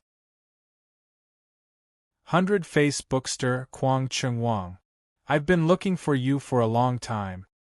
A cold snort came from outside the hall, and a figure in a green robe floated in. With a clang, he unsheathed his long sword, and the bright sword light shot up to the sky. Mencius said, "A gentleman pursues the Tao and desires to be content. If he is content, he will be at ease. If he is content, he will have deep talent. If he is content, he will take the left and right to meet the right. Therefore, a gentleman pursues to be content." He recited loudly, and his impassioned voice resounded through the sky. Vast and abundant, the wind and clouds surged. This was the righteous energy of heaven and earth. You betrayed your ancestors, betrayed your country, worked for the barbarians, and brought disaster to the common people. Kuang Chengwang, your sins are unforgivable.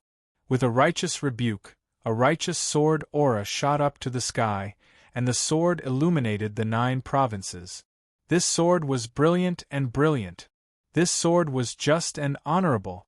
This was the Howran sword, a sword that represented integrity, justice, and righteousness. Evil could never prevail over good. Howran sword. Gu Chongqing. 100-Face Bookster screamed in horror at the sight of this impassioned and righteous sword light. His face turned deathly pale. 4 traitors, the Traitor Eradication Group, was the most terrifying. Gu Chongqing was famous for killing traitors, and no one in the world didn't know him. Defender of Hulua Guan Howran was dead, because he was a traitor. White-browed hero Fu Han was dead, because he was also a traitor. Now, 100-Face Bookster had to face this sword. Facing this Traitor Eradication sword. Evil Slayer sword. 100-Face Bookster never regretted becoming a traitor. Every man for himself, and the devil takes the hindmost. He never thought that he was wrong. However, the sword aura of Howran's sword did not only evoke remorse. A guilty conscience was also where the sword aura of Howran's sword eroded. Facing this evil slayer sword, 100-Face Bookster was terrified. He trembled in fear, and his hands and feet stiffened. Soon, he was no longer afraid. The righteous sword light was vast and irresistible. The sword pierced through his skull, and 100-Face Bookster was beheaded. Howran Evergreen Gu Chongqing, you really live up to your name. Seeing Gu Chongqing's figure, the Shaolin monks, including the injured Master Xing, bowed to him together. This guy has become much more powerful. Xiao Meng and the other reincarnated travelers were shocked to see Gu Chongqing. They were all reincarnated travelers, but he was doing too well. Chapter 773. Guard the Back of the Mountain?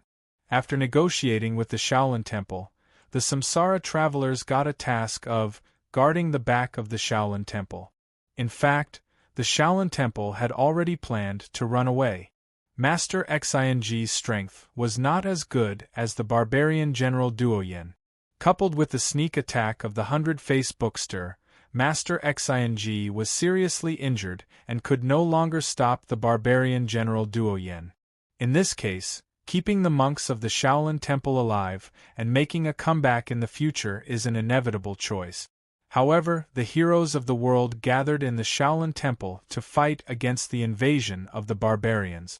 Others were fighting desperately, but you, the master, ran away? This was too unreasonable, wasn't it? Naturally, the escape could only be done secretly. Master Xing stayed to stop Duo Yan, and some core disciples of the Shaolin Temple sneaked away with the inheritance of the temple through the secret passage. This was the plan of the Shaolin Temple. Woo! The bleak sound of the horn was shrill and fierce. Boom! The heavy sound of horse hooves was like the rumbling of thunder. It came from afar like raging waves beating against the shore. Gold Wolf Cavalry! Duo Yan is here. Standing at the top of the mountain, Little Meng and others saw the foot of the mountain below.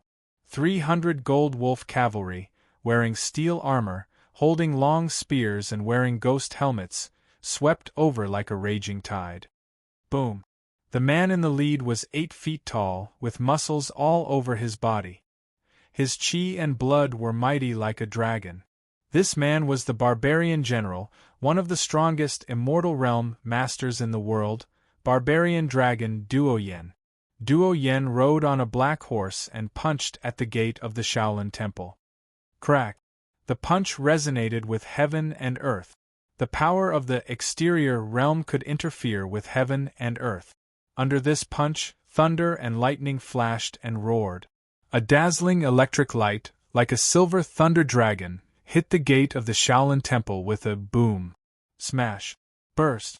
The towering gate of the Shaolin Temple was smashed into powder by this punch and turned into ruins.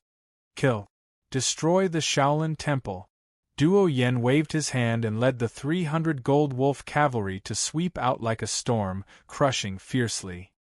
Blood splattered everywhere as his tendons and bones were broken. The Wulin heroes gathered at Shaolin had no power to resist under Duo Yan's suppression. For a moment, corpses were everywhere and blood flowed like a river. Amit Ba!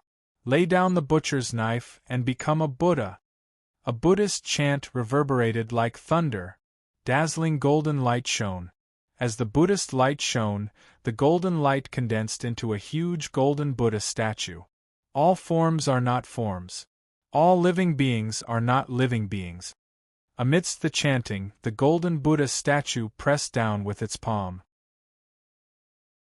The giant golden palm blossomed with a brilliant golden light. Buddhist chants resounded, and the world rippled with a golden brilliance.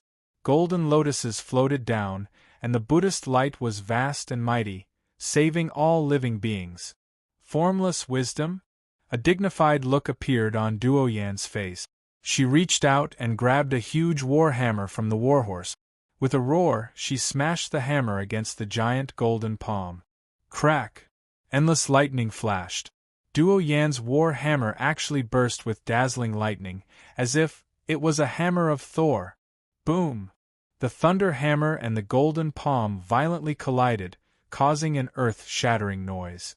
For a moment, the wind and clouds surged and the earth shook. The power of the exterior is indeed terrifying. She's just like an immortal. She could manipulate the power of heaven and earth with a simple gesture. The powerful and boundless power was simply beyond imagination. Seeing the battle between the two exterior experts, Little Meng and the others were shocked. They only felt that this power was simply terrifying. Duo Yan is so terrifying? Seeing Duo Yan's power, everyone's faces changed. This samsara task required them to guard Shaolin Temple until the last moment of its destruction. However, Duo Yan was so terrifying that they would die if they touched her. To guard until the last moment, they needed to find a way to delay time. The environment of this Shaolin Temple is exactly the same as the real Shaolin Temple. It's exactly the same. Then, is that secret passage also here? To delay time, Little Meng immediately thought of the secret passage in the back mountain of Shaolin Temple in the main world. Thinking of this, Little Meng quickly led everyone to the secret passage in the back mountain. After searching around a boulder, Little Meng actually found the secret passage. This place is really the same as Shaolin Temple? Little Meng reached out and pressed a button. Little Meng opened the secret passage and opened a corridor. There's a secret passage? What a surprise! At this moment, a chuckle sounded in the woods of the back mountain.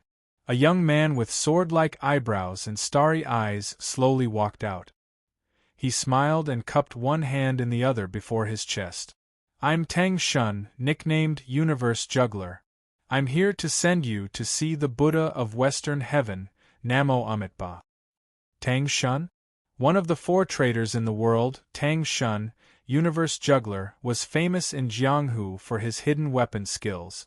At this moment, Tang Shun was holding a metal cylinder in his hand. Vaguely, a touch of blue light came out of the hole in the metal cylinder. Pearflower storm needles. Seeing this metal cylinder, everyone's face was very solemn. Everyone had seen this famous hidden weapon in the exchange of the Dominator of Samsara in 6 realms. Torrential pear blossom needles, one of the most poisonous hidden weapons. Upon contact with blood, one would die. Tang Shun? I've been looking for you for a long time. With a clang, a young man in a green robe stepped out of the cliff slowly with a long sword in his hand. His figure was like a dragon, floating down. Gu Chongqing? General Duoyen has already attacked Shaolin. You still dare to stay here? How dare you? Tang Shun turned his head to look at Gu Chongqing. He turned the pearflower storm needles in his hand and pointed it at Gu Chongqing. An Ata sword. The moment Tang Shun turned his head, a sharp sword light shot up to the sky. It was dazzling like a meteor from outer space. The sword light came as fast as lightning and as fierce as thunder. One of the 9 killing moves of the Taishang sword scripture. Heaven Sword, Su Wuming's famous unique skill. The peerless swordsmanship of the exterior level. It shone brilliantly here. Tang Shun's attention was attracted by Gu Chongqing. He underestimated Jiang Jiwei and the others too much. He was caught off guard and was pierced by Jiang Jiwei's sword. I didn't say I was the only one who wanted to kill you. Gu Chongqing smiled and shook his head. You traitor. It's your honor to die under the Anatta sword. Gu Chongqing, you haven't left yet. Everyone was surprised to see Gu Chongqing. Was Gu Chongqing's mission also to stay until the end? My mission, Gu Chongqing pointed at the open cave. My mission is related to this place. I couldn't find the so-called secret passage. Fortunately, you guys are here. Otherwise, I wouldn't be able to find this place. Your mission is related to this secret passage? Little Meng was stunned. The secret passage was Shaolin's secret. Why would Gu Chongqing's mission be related to it? Stop dawdling. Quickly hide in the secret passage. If Duoyen comes, none of us can stop her. Jiang Jiwei called out and stepped into the secret passage. Ananda Buddhist commandment blade, the secret of Shaolin Abbot Kongwen? Why would such a mission from the main world be placed here? Gu Chongqing followed everyone into the secret passage. He was confused about his samsara mission. He must be at a loss. Because wasn't his samsara mission randomly made up by Li Yu? Chapter 774. Boom! A violent roar shook heaven and earth. The entire Shaolin Temple was in ruins. The collapsed piles of wood were ignited by the thunder fire and were burning. The heavy rain poured on the flames, causing thick smoke to billow out. Between the lightning and thunder, 2 figures whistled through the air. The 2 figures, one chasing and one fleeing, were as fast as birds, rushing all the way. The figure in front was thin and withered, surrounded by a little Buddha's aura. Following closely behind, the figure that chased after him had lightning flashing all over his body and wind swirling around him, making him look like a demonic god that could destroy the world. Cough! Dark clouds gathered and the starlight was obscured. In the dim Buddha's aura, Grandmaster Xing stopped in front of a glazed pagoda. He held the pagoda and coughed violently, but a faint smile appeared on his face. Glazed pagoda, is this the place you chose for yourself to be buried? Duo Yin stood in front of the cliff, looking up at Grandmaster Xing beside the pagoda with a sneer on her face. In the battle just now, Duo Yin had the upper hand, but he was not injured.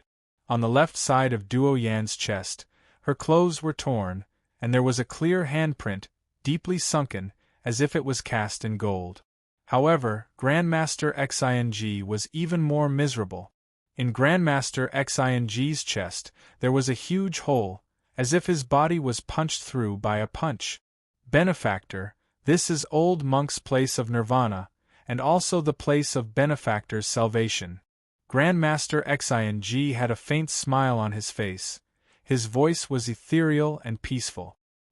He raised his right hand and made a flower-picking gesture. Everything is like a dream, an illusion, a bubble, a shadow, like dew, like lightning. The Zen voice was ethereal, like thunder. The glazed pagoda beside Grandmaster Xing suddenly burst out with endless Buddha's aura. The Sarairas were like brilliant stars, shining brightly, turning the world into a sea of Buddha's aura. Amitabha. In the sky full of Buddha's aura, figures appeared one after another, as if they were arhats, vajra, bodhisattvas, and Buddhas. They all issued a solemn and ethereal Zen voice, smiling while holding a flower, pointing out a finger, exterminating all life. Flower-pinching finger. Duo Yan's face was extremely dignified, lightning flashed all over her body, and the thunder hammer seemed to smash the world. Boom! An earth-shattering battle unfolded here. Too terrifying! A group of reincarnators was hiding in the secret passage. Through the cracks in the stone wall, they saw the earth-shattering scene outside and were horrified. The exterior had drawn upon the force of heaven and earth. Such power was akin to that of a god or a demon. It was unstoppable. Stop looking. The spiritual sense of an expert of the exterior is very sharp. If you keep looking, you'll be discovered. Gu Chongqing reminded him and walked deeper into the secret passage. This was a passageway that was about 10 feet wide. The rocks above his head were uneven, and the stone walls to his left and right were rough and undulating, covered in moss. It seemed that no one had come here for a long time. This place, what kind of secret does it have? The fire flickered, and under the dim yellow light, the rough secret passage seemed even darker, making people feel an indescribable sense of dread. This place, I wonder if it's really related to the Shaolin Temple. The group arrived at a plain underground space. Xiao Meng looked around in confusion. I'm from Shaolin Temple. Over there's also a similar secret passage. Then let's go ahead and take a look. Gu Chongqing smiled. My task is related to this place, so I have to go ahead and investigate. No one knows if there's danger ahead. If you want to go with me, then come. Gu Chongqing said to the group, raised the torch, and went deeper into the underground passage.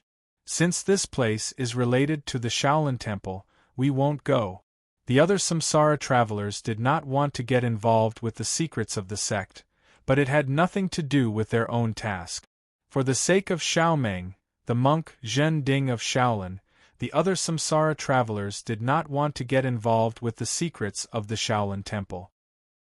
I'd better go and take a look. Xiao Meng also had some suspicions about the secret passage in the back mountain of the Shaolin Temple, so he planned to go and find out more. Xiao Meng followed Gu Chongqing all the way, going deeper and deeper into the underground passage. The passage seemed endless, and after walking for a long time in the darkness, there were some changes in the passage ahead. They seemed to have reached the end of the passage. The surrounding mountain walls formed a semicircle, forming a place that looked like a stone room. In the middle of the stone room was a tattered futon, a stone bed, and a stone table.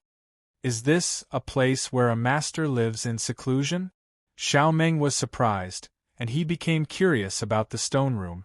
According to some rules, this should be a place of opportunity and treasure, right? The place where Ananda used to practice in seclusion. Gu Chongqing looked indifferent, and pointed at the stone wall next to the futon. The light of the fire shone on the stone wall, and a few lines of words appeared vaguely. Ananda? The Venerable in front of the Buddha? Does such a mythical figure really exist? Xiao Meng looked in the direction Gu Chongqing was pointing and saw the words on the stone wall. It was Sanskrit.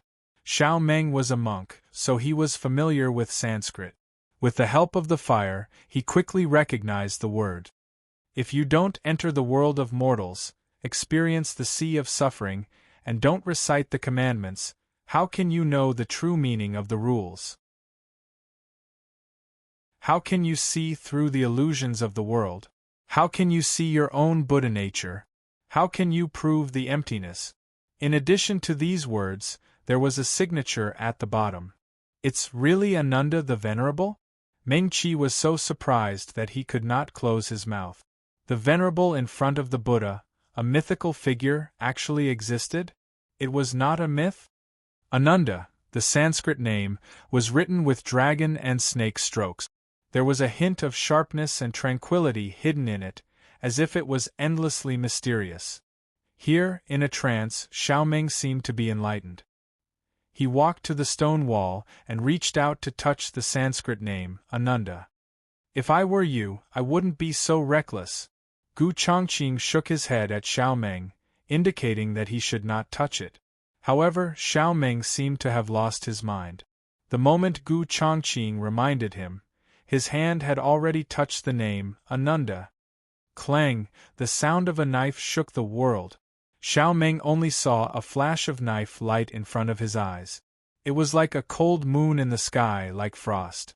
It came suddenly, but it was natural and calm. It was as if the knife light was the law of the world. All kinds of obstacles, were cut in half with one slash. Little Meng let out a cry of alarm as he realized that the blade of light was slashing into his body, slashing into his heart. The boundless world of mortals entered his heart. The living suffered, the old suffered, the sick suffered, and the dead suffered. The knife light evolved into infinite mysteries and finally merged into one knife to break the shackles of the body. In the light, Meng Qi vaguely saw a monk. He could not tell whether he was old or young, beautiful or ugly. He could only vaguely feel the bitterness and determination on his face. Peace split. Mortal dust fall. Lead the external devil, burn the fire of karma, cut off the cause and effect. This is Ananda oath-breaking blade. The world of mortals was full of sorrow and suffering. That knife was deeply imprinted in Xiao Meng's mind. At the same time, the prompt of the dominator of samsara in 6 realms sounded. Received the gist of trueness impartation of Ananda oath-breaking bladesmanship. Comprehended the first move of Ananda oath-breaking bladesmanship, peace split. Xiao Meng's mouth closed after a long time. Sure enough, this is really a lucky encounter. Ananda oath-breaking bladesmanship belonged to the peak of the exterior level. When it was perfected, it could touch the rules of heaven and earth. This bladesmanship was a secret manual inheritance in Shaolin Temple. Xiao Meng was pleasantly surprised by this lucky encounter.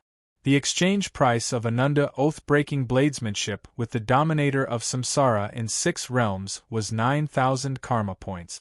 The primary instruction was 3,000 karma points and each style was 1,200 karma points. This lucky encounter was equivalent to 9,000 karma points. As long as he continued to deepen his understanding, it would not be difficult to completely master Ananda oath-breaking bladesmanship. In order to truly exert the power of Ananda oath-breaking bladesmanship, he needed to step into the exterior level and trigger changes in heaven and earth. However, if he could master some gist of trueness, he would have a trump card to explode in the battle of the Enlightenment period. He would have a real trump card. Just like Jiang Jiwei's Anata sword and Gu Chongqing's Haoran sword. Xiao Meng had been coveting their unique skills for a long time. Got a lucky encounter? Ananda oath-breaking bladesmanship? Gu Chongqing saw Xiao Meng's expression and understood. He nodded with a smile and reached out to press the name, Ananda, on the stone wall. I see. Gu Chongqing also felt the gist of trueness and the 5 bladesmanship moves. He let out a long sigh and turned to look at Xiaomeng. His expression was very serious. Is there a problem? Xiaomeng felt uncomfortable under Gu Chongqing's gaze. This bladesmanship has a big problem. Gu Chongqing discovered the deep malice in Ananda oath-breaking bladesmanship from the dominator of Samsara's hint. Breaking the precepts, severing karma, breaking the precepts again, severing karma again. In the end, all feelings and desires would be severed by this bladesmanship. At that time, would he still be himself? You mean, at the end of this bladesmanship, I'll either become a heartless saint or a bald thief who ignores all worldly desires? Taking a deep breath, little Meng shuddered. Although he was from Shaolin and had his head shaved, Xiaomeng had never thought of being a monk for the rest of his life. He had long been prepared to return to the secular world. Now, this bladesmanship had the danger of being a bald thief for the rest of his life. Xiaomeng was very sick of it. Anyway, be careful. Don't get too addicted to it. Find your own path and transcend it. Only then will you not be affected by the bladesmanship. Gu Chongqing had also comprehended this bladesmanship, but, at most, he had borrowed the bladesmanship from it and integrated it into his own swordsmanship. He had never planned to practice Ananda oath-breaking bladesmanship. Brother Gu, you're right. Xiaomeng agreed with Gu Chongqing.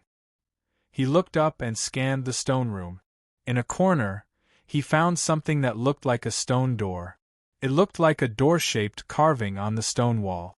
There were a few words beside the door-shaped carving. Do not enter this door, righteous and benevolent.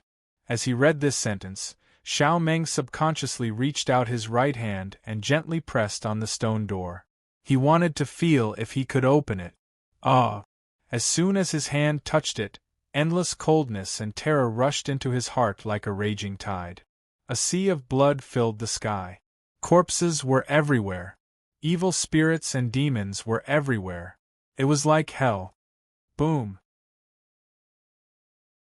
Monstrous black flames swept out, burning everything and destroying all life. Xiaomeng exclaimed. His face turned pale, and he hurriedly backed away from the stone door. The illusion in front of him slowly dissipated. I say, you've got guts. You dare to touch anything. It's not easy for you to survive until now. Gu Chongqing turned and looked at Xiaomeng, speechless. Ha ha! Xiaomeng laughed dryly and wiped the cold sweat off his forehead. He did not know how to answer. He could not say that he was a traveler and that he was the protagonist. This was a place that gave him opportunities.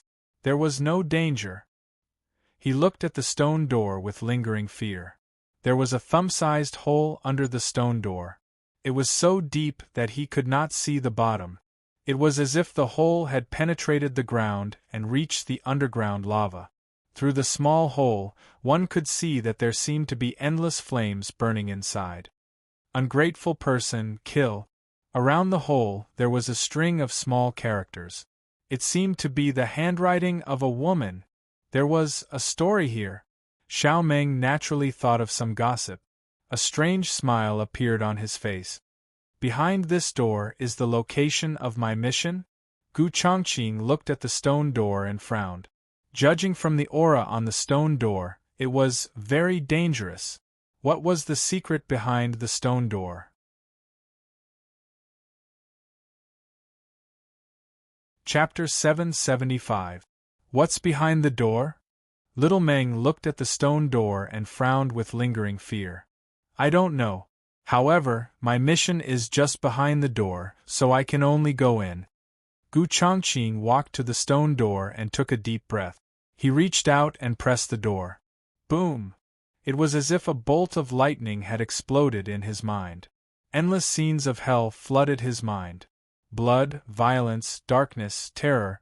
A man with a clear conscience is not afraid of ghosts knocking at his door in the middle of the night. Kill evil with good.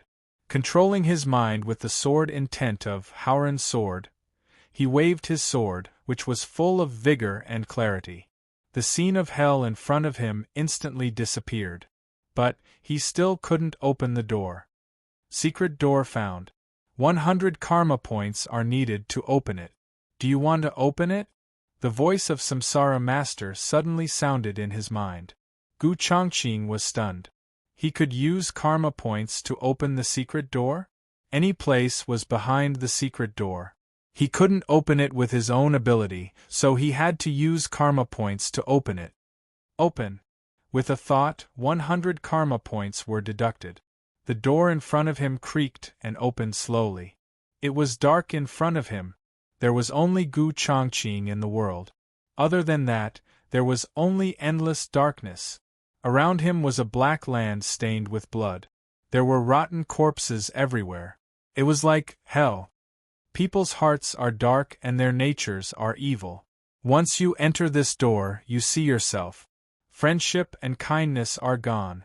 Entering this dark hell, the world was shrouded in thick black fog. An invisible wave of power lingered and aroused the distracting thoughts in his mind. For a moment, endless desires were born. The clansmen of Gu Fort killed my family. Why don't I kill them all to vent my anger? Wouldn't it be great to be a local tyrant in Golden Sand Oasis and do whatever I want? Little Meng has learned Ananda Oath-Breaking Blade. He'll be my competitor in the future. Why don't I kill him first? Jiang Jiwei is beautiful. Take her back to warm my bed? At this moment, Gu Chongqing's face turned green and white. Countless distracting thoughts were churning in his mind. Dong, suddenly, the sound of a bell rang.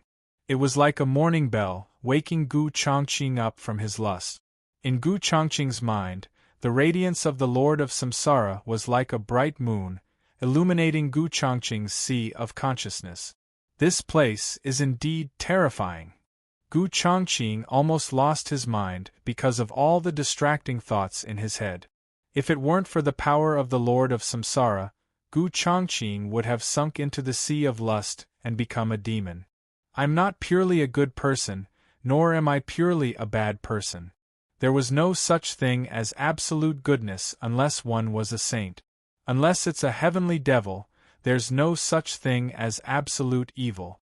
Gu Chongqing took a deep breath. Under the light of the Master of Samsara, he instantly saw himself and got to know himself. I am who I am. I am neither a saint nor a demon. I'm just me.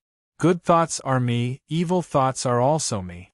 Everything comes from my heart and I control it.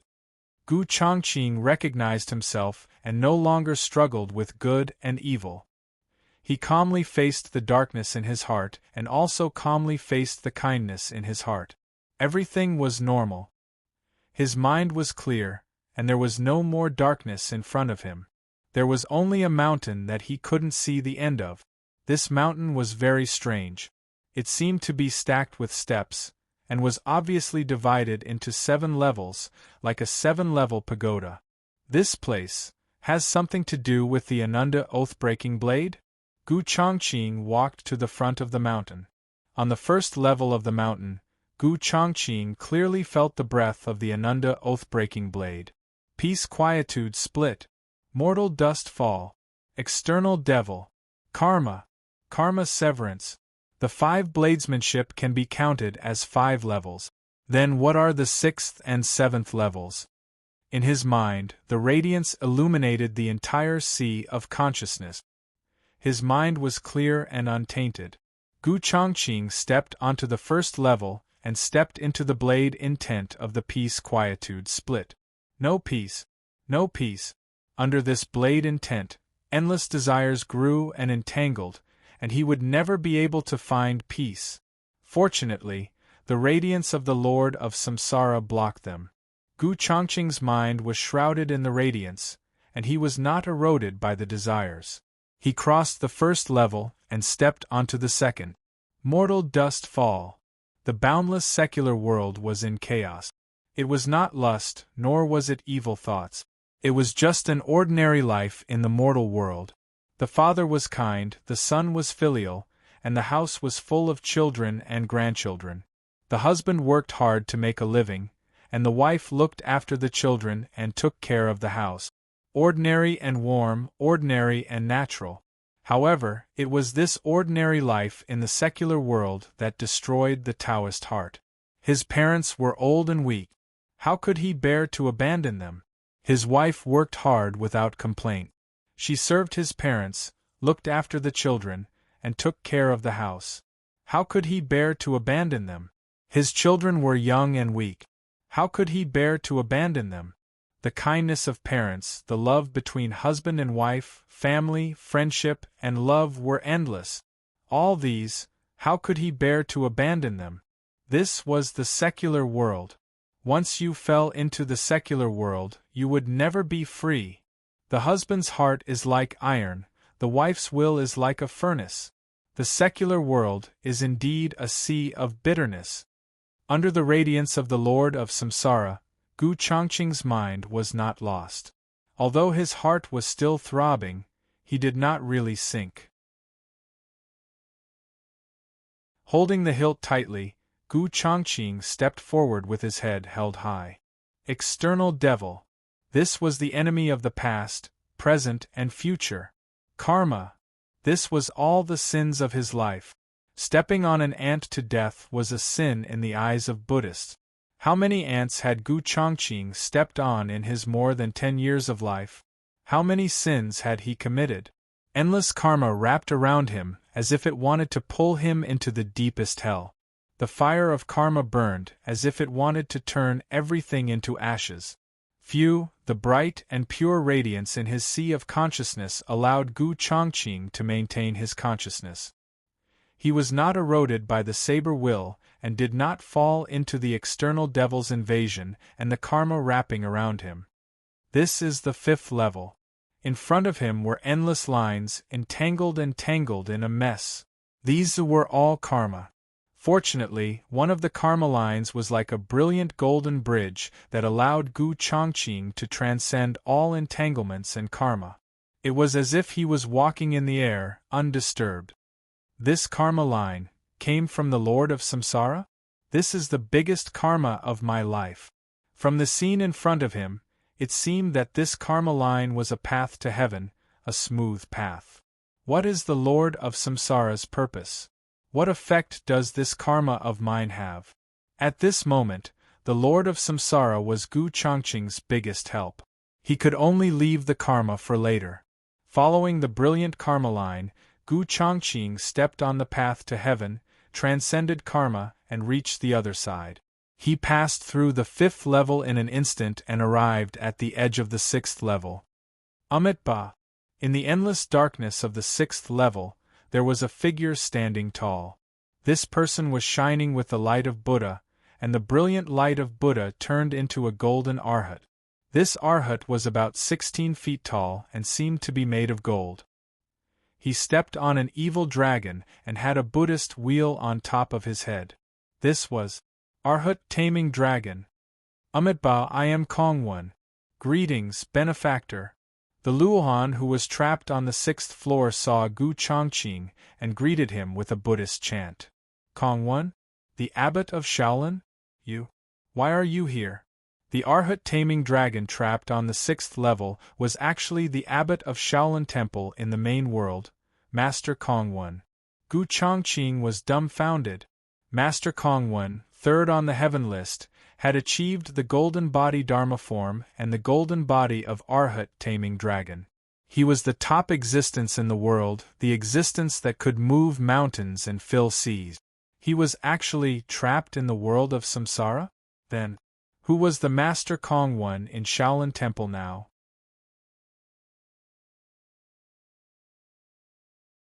Chapter 776. I see. After talking with Gu Chongqing, Kongwon learned that there was another Abbot Kongwon in the Shaolin Temple. He immediately understood why. Evil Master Han Guang impersonated me and entered Shaolin for the Ananda Pure Land. Kongwon sighed. This is the Ananda Pure Land. It contains the 3rd move of the Buddha's palm. The 3rd move of the Buddha's palm. Gu Chongqing shuddered in shock. The Buddha's palm and the 7 strokes of heaven interception were the 2 strongest Buddhist and Taoist techniques in the world. Patriarch Bodhidharma obtained the 3rd move of the Buddha's palm and attained the golden body of Kasyapa. He founded Shaolin. The Zhen Wu sect and the Shi Jian Pavilion each obtained one of the 7 strokes of heaven interception and founded their own top sections. Here, the 3rd move of the Buddha's palm that Patriarch Bodhidharma obtained was hidden. The 6th level trapped Abbot Kongwon. I'm afraid the 7th level is where the 3rd move of the Buddha's palm is. Gu Chongqing was naturally very interested in this peerless godly skill. But this was not the real Shaolin. It was just a world of samsara. Why was it exactly the same as the Shaolin temple in the main world? Gu Chongqing looked at Abbot Kongwon with a puzzled expression. This should be the universal fragment. The universal fragment of the Ananda Pure Land. Simply put, this is a projection. Abbot Kongwon nodded. I was ambushed by evil Master Han Guang and the Peacock Demon King with a secret treasure. They threw me into the void and trapped me here. So I fell into the universal fragment. This so-called universal fragment was the secret place of Shaolin in the main world. It was a projection of the real Ananda Pure Land. Although it was a projection, everything contained in it was exactly the same as the real Ananda Pure Land. In other words, the 3rd move of the Buddha's palm was also here. But just the 6th level was enough to trap Arhat Xianglong, a Dharmakaya master, and make him unable to escape. Wouldn't the 7th level of the 3rd move of the Buddha's palm be even more terrifying? How could he obtain the 3rd move of the Buddha's palm? Consume 3,000 karma points to rescue Arhat Xianglong from his predicament. By consuming 5,000 karma points, you can directly reach the 7th level and gain the opportunity to comprehend the 3rd move of the Buddha's palm. The cold voice of the dominator of samsara rang in his mind. Hearing this voice, Gu Chongqing was overjoyed. Then, he became depressed. How could I have so many karma points? It costs 3,000 karma points to rescue Arhat Taming Dragon from his predicament. Even if I had so many karma points, I wouldn't do such a pure good deed. 3,000 karma points was a huge sum of money. Even the Ananda oath-breaking bladesmanship, which was at the peak of the exterior, could be exchanged for the primary instruction. I have such a large sum of money, yet I'm not using it to improve myself. Instead, I'm using it to do good deeds. Is there something wrong with my head? Wait a minute. How did the Lord of Samsara rescue Arhat Taming Dragon? Based on Gu Chongqing's understanding of the Lord of Samsara, any hint from the Lord of Samsara was always valuable. There must be a reason why the Lord of Samsara would bring up such a good deed. Consume 3,000 karma points to open the recycling channel and put Arhat Taming Dragon into the Samsara space. Before Arhat Taming Dragon is released again, he will lose consciousness. The cold voice of the Lord of Samsara made Gu Chongqing tremble. His eyes lit up. Lose consciousness? That means when Arhat Taming Dragon is put into the Samsara space, everything about him will be under my control? Then, Arhat Taming Dragon, the abbot of Shaolin, a Dharmakaya master. How many supreme arts of Shaolin did he know? How many Dharmakaya skills did he know? How many secret skills did he have in his memory? These could all be sold for money. Oh, exchanging for karma points. Saving the dragon-taming Arhat at the cost of 3,000 karma points was a huge profit for him. But the cost of 3,000 karma points had to be figured out. Lord of Samsara, exchange my Ananda oath-breaking bladesmanship inheritance for karma points. After exchanging the Ananda oath-breaking bladesmanship, which was worth 9,000 karma points, to the Lord of Samsara, Gu Chongqing would lose his memory of it. More importantly, he could only get 3,000 karma points if he exchanged the 9,000 karma points for the dominator of Samsara. He could only get 3,000 karma points. But that was enough. An invisible wave swept across. Gu Chongqing lost his memory of the Ananda oath-breaking bladesmanship and gained 3,000 karma points. Lord of Samsara, use 3,000 karma points to rescue Arhat taming dragon. The huge sum of money he had just received was spent instantly. The invisible wave swept across. Arhat taming dragon, who was trapped on the 6th floor, disappeared instantly. He was taken into the Samsara square by the Lord of Samsara. Lord of Samsara, extract all the cultivation skills in Arhat taming dragon's memory. It was time to reap the rewards. After spending a huge sum of money to rescue Arhat taming dragon, it was normal for him to take some rewards, wasn't it? After all, he couldn't do a good deed for free, right? In an instant, countless secret skills of Shaolin were extracted from Arhat taming dragon's memory by the Lord of Samsara and displayed in front of Gu Chongqing. From the most basic Arhat fist to the most profound 72 ultimate skills, there were countless martial arts manuals listed in the book. Arhat taming dragon was indeed the abbot of Shaolin and a Dharmakaya master. He was indeed knowledgeable. Gu Chongqing was overjoyed. I can't use the inheritance of such a big sect. At most, I can use a few sword arts for reference. The inheritance of Shaolin was not something that just anyone could get. Gu Chongqing would have to travel in Jianghu in the future, so he couldn't show Shaolin's skills. Otherwise, the Shaolin Commandment Hall would not be useless. Gu Chongqing chose 2 Buddhist swordsmanship techniques from the dragon-taming Arhat's memories for reference. He gave the rest to the Master of Samsara and exchanged them for karma points. Vairocana sword art and Wisdom King sword art were the 2 exterior sword arts that Gu Chongqing left behind. The rest were all exchanged for karma points. 25,000 karma points? This was the price after a 30% discount. If it was the original price, he would have gained 70,000 to 80,000 karma points. More than 20,000 karma points was like a windfall from the sky. Gu Chongqing was stunned. How many good things can I exchange with so many karma points? Gu Chongqing was so happy that he trembled. And the 3rd style of the Buddha's palm. Gu Chongqing was excited when he remembered that the 3rd style of the Buddha's palm was hidden on the 7th floor.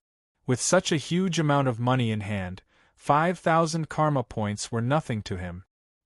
He quickly spent 5,000 karma points and asked the Lord of Samsara to send him to the 7th floor, where the 3rd style of the Buddha's palm was hidden. So I heard. The Buddha's light shone and the world was covered in golden light. A huge golden Buddha that seemed to be able to crush time and space sat cross-legged with a smile on his face. Vairocana, save all living beings. The Buddha's palm was like the sun in the sky. The brilliant light swept across the world and lit up the endless time and space. All living beings in the heavens shall receive infinite light, infinite life, and infinite blessings. The Buddha's voice was like thunder. The mighty sound of thunder shook the world and cleansed the soul. At this moment, Gu Chongqing's heart was deeply imprinted with this brilliant palm that illuminated the entire world. This was the 3rd style of the Buddha's palm, save all living beings. I'm rich. I'm rich. Gu Chongqing was so happy that he wanted to shout to the sky.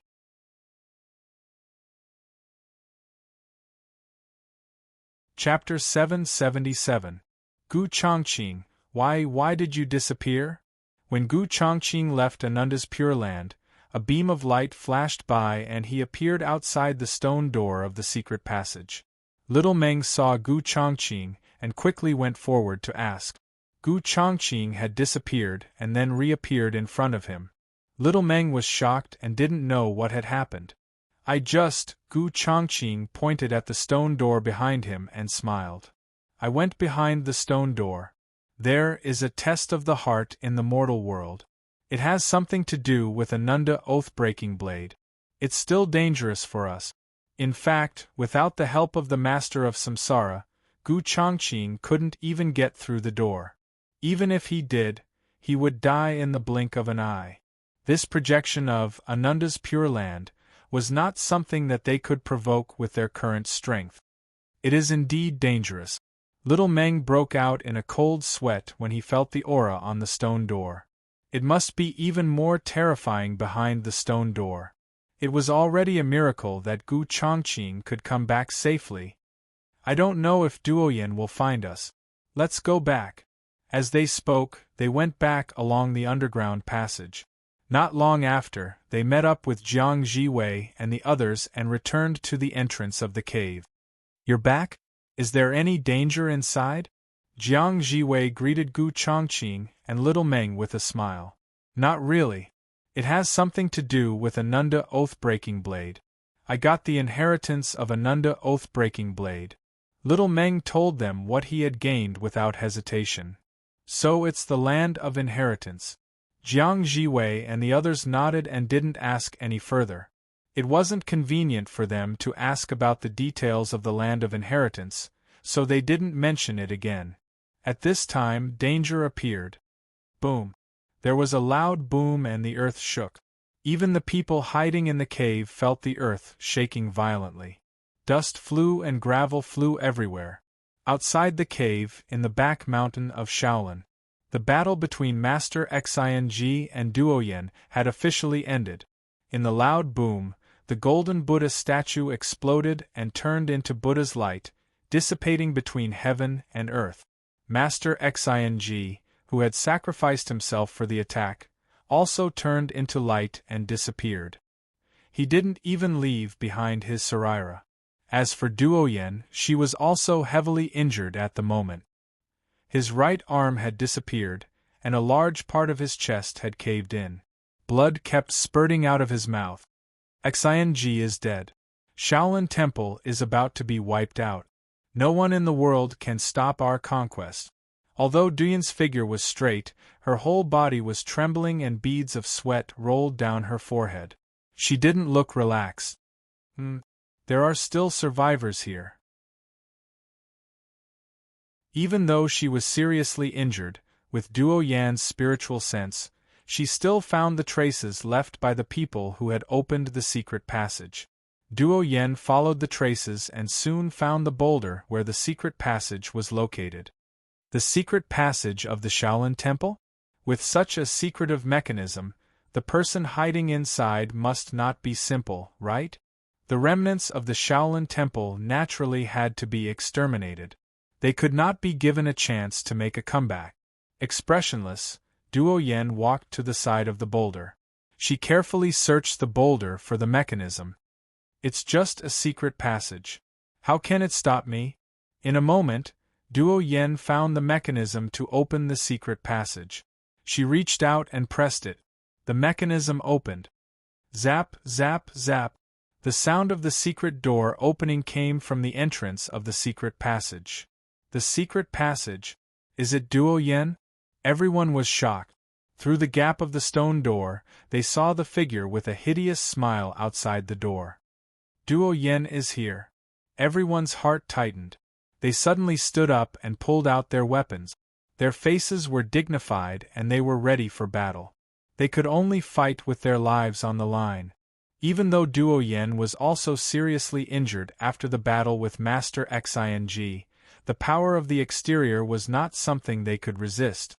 His right hand is broken from the shoulder. The white bone is exposed. His whole body is trembling. I'm afraid his injury is very serious. He has little strength left. Jiang Jiwei took a deep breath and held her long sword tightly. We still have the strength to fight. Humph! Duoyen snorted. She waved her left hand and a huge gust of wind whistled. Like a storm, the strong wind poured in through the gap of the stone door. The huge force swept over and blew everyone in the passage. They almost couldn't stand still. Crack, crack, crack. The entrance of the passage slowly opened. Duoyen stood at the door expressionlessly. Her pair of cold eyes stared at the people in the passage. Cold. Desolate. Prepare to die. Duoyen slowly raised her fist. Her whole body was shining with lightning. She was like the god of thunder descending to the world. Fight! Everyone roared in unison. They gathered all their strength and planned to fight Duo Yen to the death. Suddenly, behind Duo Yen, there was a chuckle in the dense forest. Who is it? Duo Yan's face changed. She rushed up and punched out. With a bang, she hit a huge tree in the forest. What a rude barbarian! Between the lightning and thunder, a bell-like laughter suddenly sounded. A white figure floated out. Her figure was ethereal, as if she was no longer a mortal. Boom! The huge tree burst into pieces and wood chips flew. Amidst the flashing lightning and flying debris, a young girl in a white dress floated down like a celestial being descending to the mortal world. Interesting. I was going to watch the show and you still came to provoke me? The girl in white smiled sweetly and glanced at Duo Yen. She then looked at the people in the cave and shook her head with a smile. I was going to wait for you to kill them and then I'll deal with you. But you came to provoke me. There's no other way.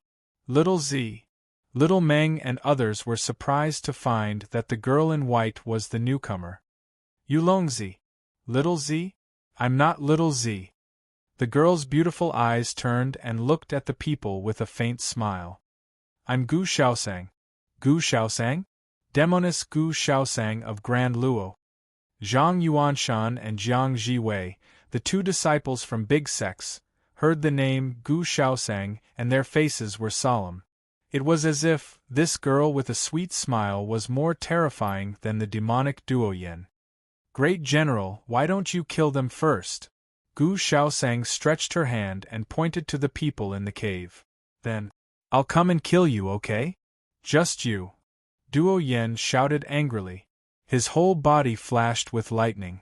He jumped up, waved his fist and smashed down hard at Gu Xiaosang. If you were in good condition, I wouldn't dare to provoke you.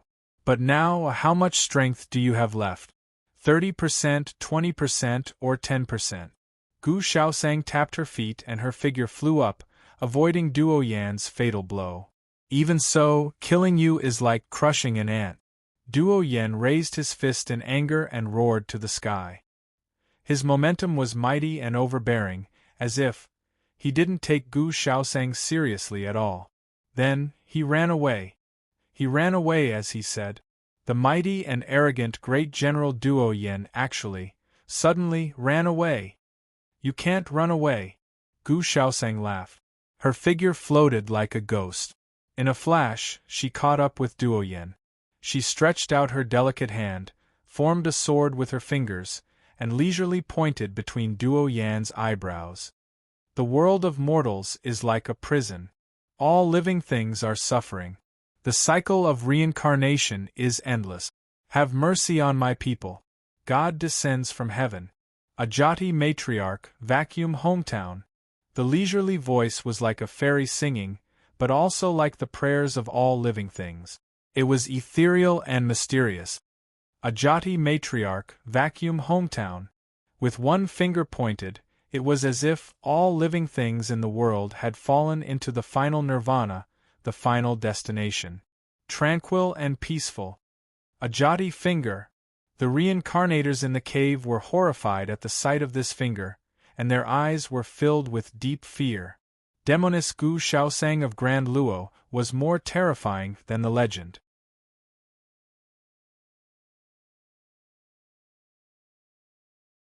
Chapter 778.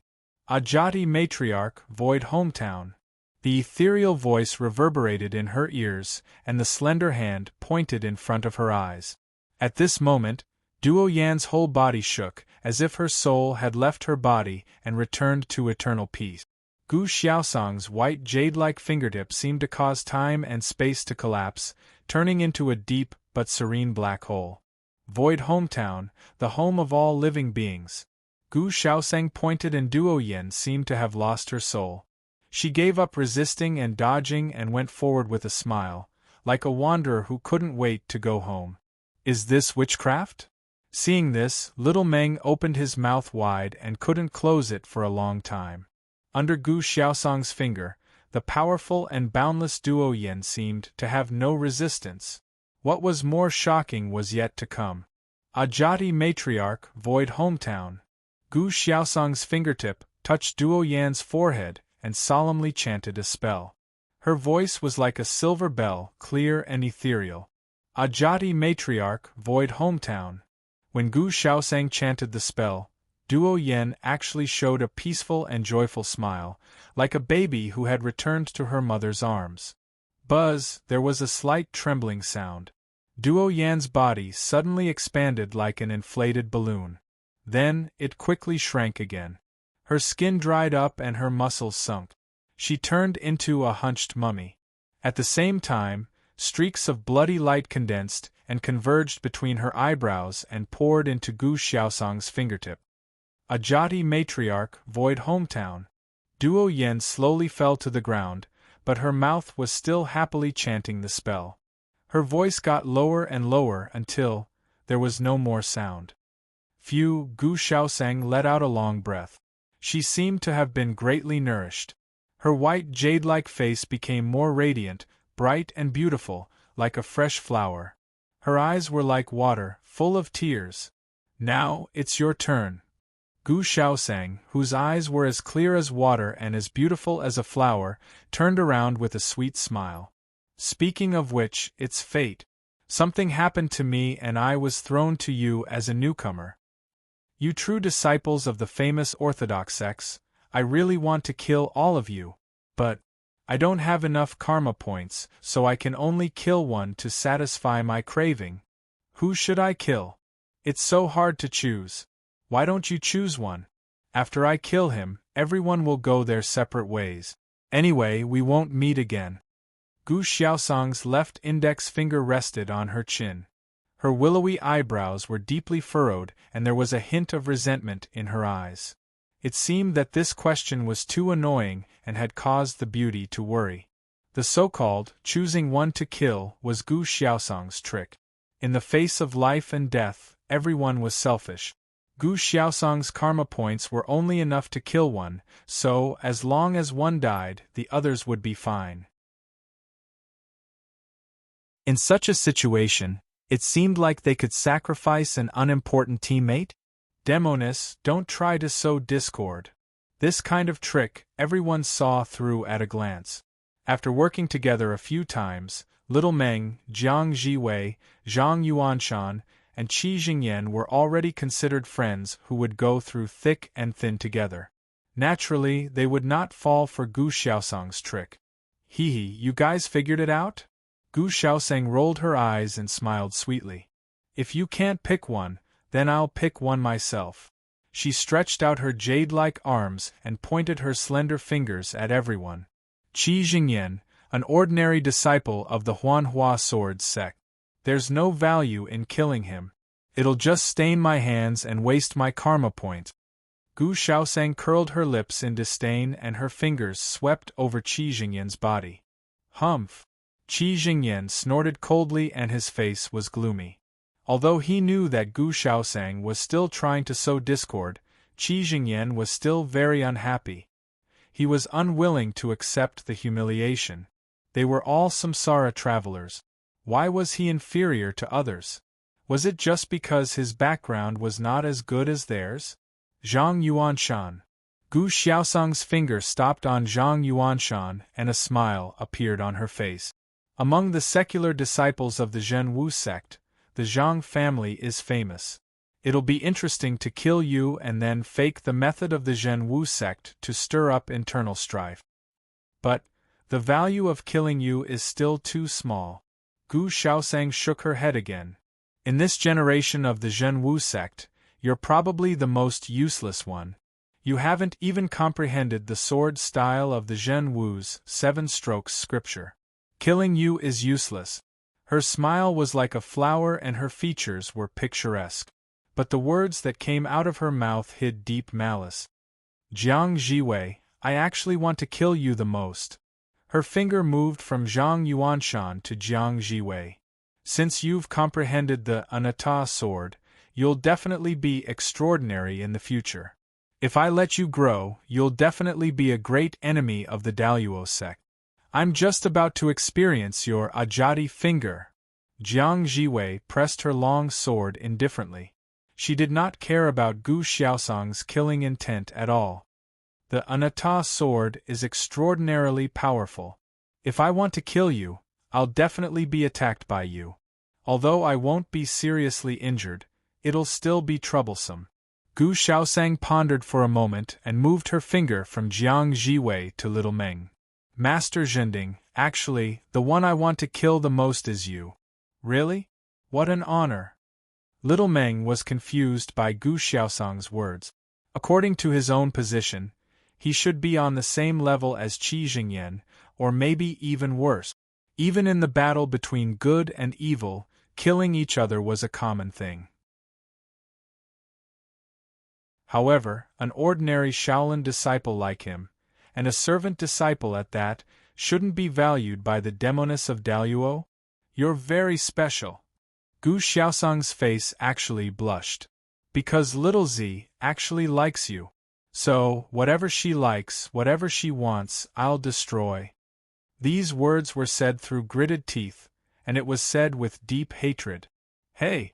You've been causing a ruckus here for half a day. Do you really think you're someone important?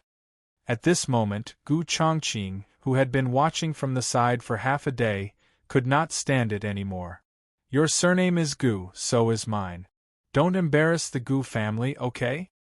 Gu Chongqing reached out and patted the long sword at his waist. He narrowed his eyes and looked at Gu Xiaosang. To me, your pretentious actions are like a monkey show. It's really embarrassing. Gu Xiaosang's expression changed. She looked up at Gu Chongqing with cold eyes. Since you want to die, I'll send you on your way. Ajati matriarch. Gu Xiaosang was just about to attack when he started chanting, "Scram!" With a loud shout, a sword rushed to the sky and a mighty light shot up to the sky. Like the sun rising from the east, the light was boundless. The vast light, the sacred light, illuminated the world and illuminated the world. In the radiance that was like the sun shining high up in the sky, there was a strong, upright, and righteous sword intent that was vast and abundant.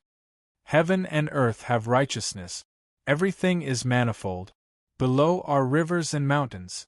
Above are the sun and stars. As he chanted loudly, the righteousness surged through heaven and earth.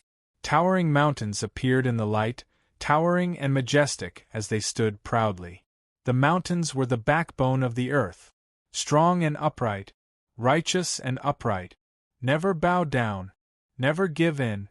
With a slash of the sword, the majestic mountains appeared. They were like Mount Tai, crushing everything in their path.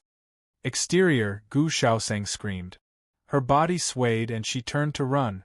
Her white clothes fluttered in the wind. Her posture was extremely beautiful. However, such a beautiful posture was for her to escape. In an instant, Gu Xiaosang disappeared without a trace. You run fast. The light faded. Gu Chongqing stood with his hand on his sword.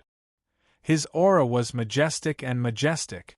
Actually, borrowing a bit of Abbot Kong, Wen's aura actually scared the demoness of Grand Luo to this extent? Gu Chongqing laughed in his heart. Naturally, he did not really have the strength of the exterior. The scene just now was just borrowing a bit of Master Kong Wen's aura through the Master of Samsara. Brother Gu, you are actually so strong? Everyone was stunned and looked at each other. They were both Samsara travelers and teenagers. How could he be so powerful? Both of them with the surname Gu were so powerful? How was he going to let them live?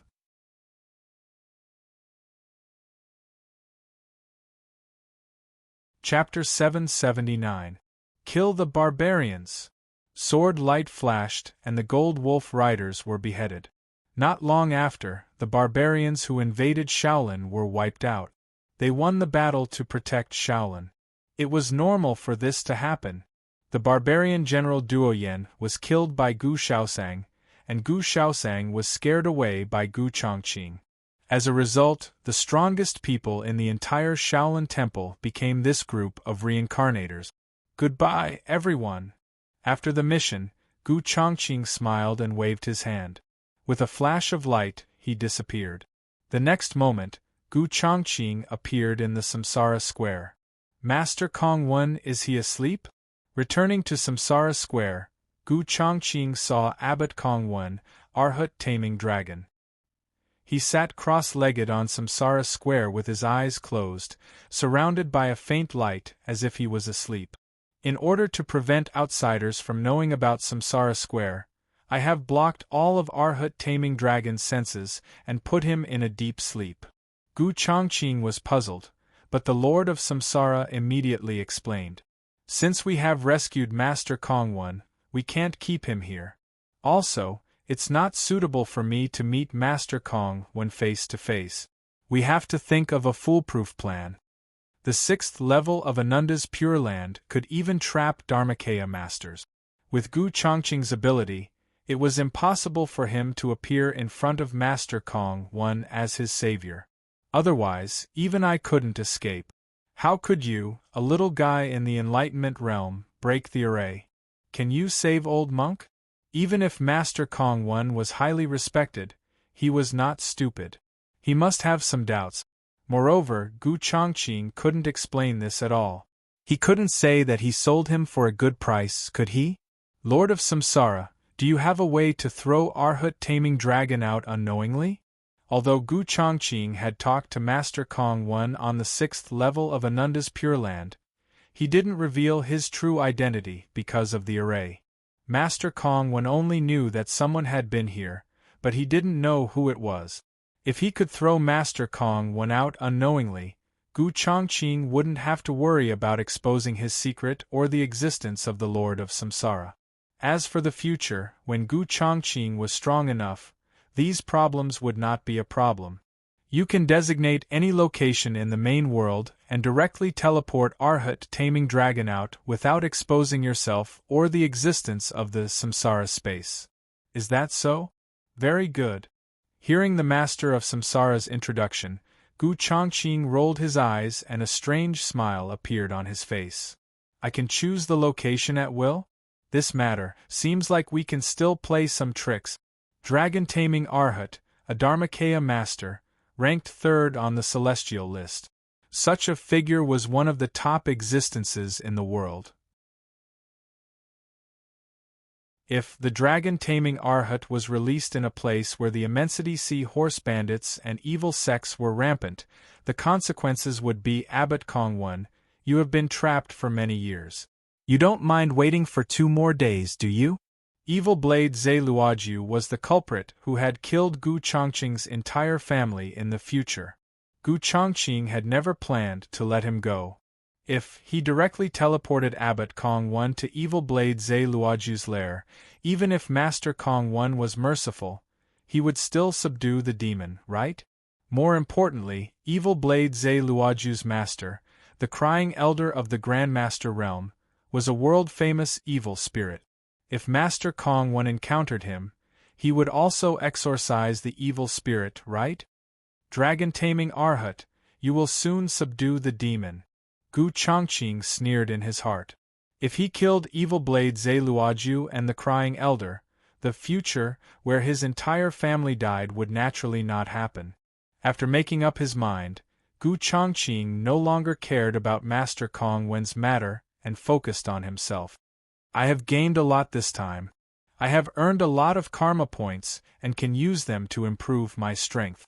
At this moment, Gu Chongqing had already opened the 4 apertures of his eyes and ears. The next step was to open the nose aperture. Although the Master of Samsara has an elixir to open the apertures, using external forces to open the apertures will damage one's foundation. This method is not advisable. Opening the apertures was a crucial period to establish one's foundation. It was best to use one's own cultivation to open the apertures. Although using external forces was faster, it would not be precise enough to control the apertures. It would take more time to polish the apertures. I cultivate with swordsmanship and walk the path of swordsmanship. Therefore, perfecting the foundation of my own swordsmanship is the foundation of my cultivation. Gu Chongqing had mastered many swordsmanship. Sigu swordsmanship, fatal 13 swords, sword fighting technique, Haoran sword, and the Buddhist swordsmanship, Vairocana Zen sword and Wisdom King sword of wrath from the dragon-taming Arhat. In terms of swordsmanship, Gu Chongqing had mastered many swordsmanship. Although I have many exterior-level swordsmanship, my system of swordsmanship is not complete. Standing under the light of the master of samsara, Gu Chongqing began to think about his own cultivation path. Therefore, I must first find a path of swordsmanship for reference. Connecting his mind to the light of samsara, Gu Chongqing began to search for the cultivation method of the path of swordsmanship. Chongqing Sword Scripture, Taishu Sword Qi, Sky-Splitting Sword Formula, Grass Sword Formula, Chaos Calming Formula, Immortal Slaying Sword Formula, Immortal Slaying Sword Formation.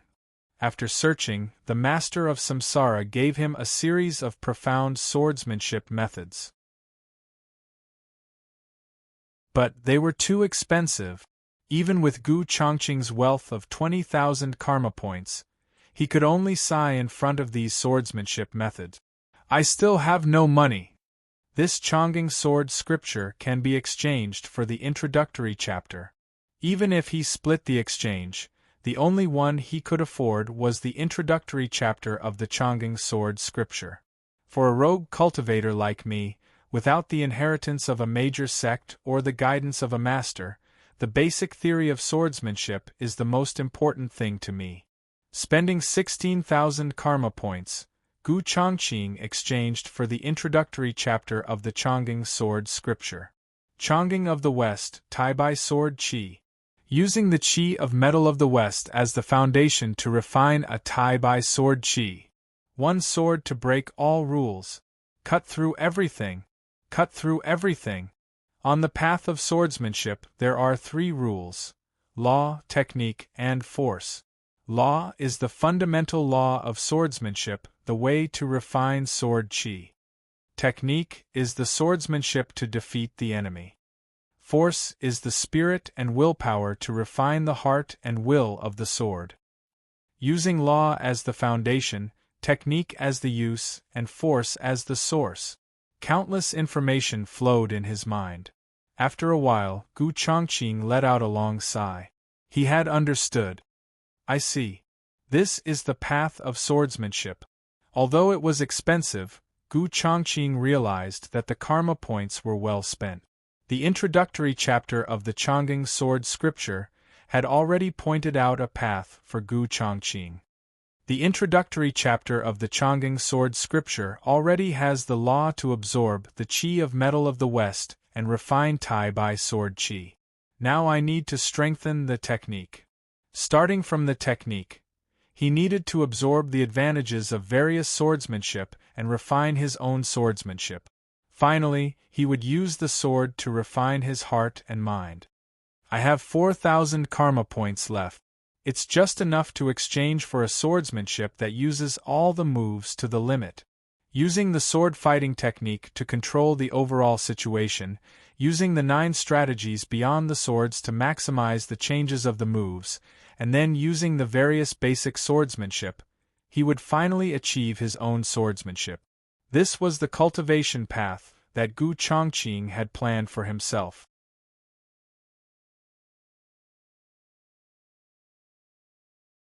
Chapter 780. Master, are we going to the Immensity Sea? One day, Little Meng suddenly heard his master Xian Ci tell him that the 3 of them were going to the Immensity Sea Desert to interrogate the Jingang Temple of the Western region about the stolen scriptures. Ever since he transmigrated to this world, he had been cooped up in the Shaolin Temple and dealt with a group of bald monks every day. Little Meng had long been tired of it. If it weren't for the occasional visit to the world of samsara, Little Meng would have gone crazy. We're leaving tomorrow. Under the orders of the abbot, the 3 of us are going to the Jingang Temple of the Western region to interrogate the stolen scriptures. You should be prepared. Little Meng's master, Master Xian Ci, was the uncle of Su Ziyuan, the second son of the Su family in Luoyang. If it weren't for this blood relationship, with Little Meng's habitual brain cramps as a time traveler, in a place like Shaolin Temple, which was known for its dullness, he would have been a handyman for the rest of his life to hone his mind. There would be no chance for him to become a warrior monk and be accepted as a true disciple by Master Xian Ci. Senior brother, when we go to the Immensity Sea this time, will we also encounter those adventures in the legends of Jiang Hu that you mentioned? Junior brother Zhenhui, who was wise but looked foolish, was pure and innocent. However, over the years, he had also been troubled by little Meng's stories of adventures by jumping off cliff. Senior brother, a few days ago, when we were on duty at the back of the mountain, you chopped Zhen Chong. Did Zhen Chong want to go to the cliff at the back of the mountain for adventures? Little Meng didn't know what to say. This so-called Zhen Chong was the main character of the Jingang Temple spy stealing scriptures. This guy who stole the muscle-bone strengthening scripture of the Shaolin Temple was mercilessly rewarded by the patrolling Master Zhending with an Ananda oath-breaking blade. In this way, the Shaolin Temple found out that the Jingang Temple was behind the whole thing and naturally sent people to the Jingang Temple to interrogate. Under the interference of the Shaolin abbot Kong Wen, the impostor evil master Han Guang, this task fell on Little Meng and his 2 disciples. In fact, the so-called stealing scriptures was all created by evil master Han Guang. Han Guang's goal was to impersonate the abbot of Shaolin Temple and sneak into the Shaolin Temple, the 3rd style of the Buddha's palm. However, he was a fake abbot after all. He didn't know anything about Buddhism and couldn't get the 3rd style of the Buddha's palm from the Ananda secret realm at the back of the mountain. Thus, he set his sights on the muscle-bone strengthening classic. This was a secret technique that Bodhidharma had comprehended from the 3rd style of the Buddha's palm. From it, one could comprehend the true meaning of the Buddha's palm. He pretended to be a Shaolin abbot, but Yi Jin Jing was Abbot Kong Wen's main cultivation method. Han Guang could not find a suitable excuse to read the muscle-bone strengthening scripture again. Therefore, he used a spy from the Jingang Temple to get him to steal the Yi Jin Jing. With the help of the Shaolin abbot, Zhen Chong was able to avoid the guards by coincidence and make a copy of the muscle-bone strengthening scripture and steal it. If it weren't for Xiao Meng, who was outside the rules, this plan would have been flawless. Han Guang was furious that he couldn't read the muscle-bone strengthening scripture. He sent Xiao Meng and his 2 disciples to the Immensity Sea and set them up to vent his anger. This was the root cause of everything. Let's go down the mountain. Walking out of the majestic mountain of the Shaolin Temple, Xiao Meng felt as if a bird had been released from its cage. It was like a dragon returning to the sea. The sea was wide and the sky was wide.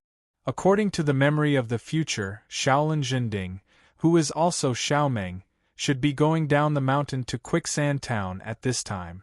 Gu Chongqing rode a horse and galloped through the vast desert. He held the hilt of his sword tightly and his eyes were cold. Xiedao Zhe Luoju, crying elder, you are the culprits who killed my whole family. This time, none of you can escape. All of you must die. With the trump card of the dragon-subduing Arhat, Gu Chongqing was ready. He only needed to wait for the crying elder to show up and then he would close the door and release the dragon-subduing Arhat. Ha!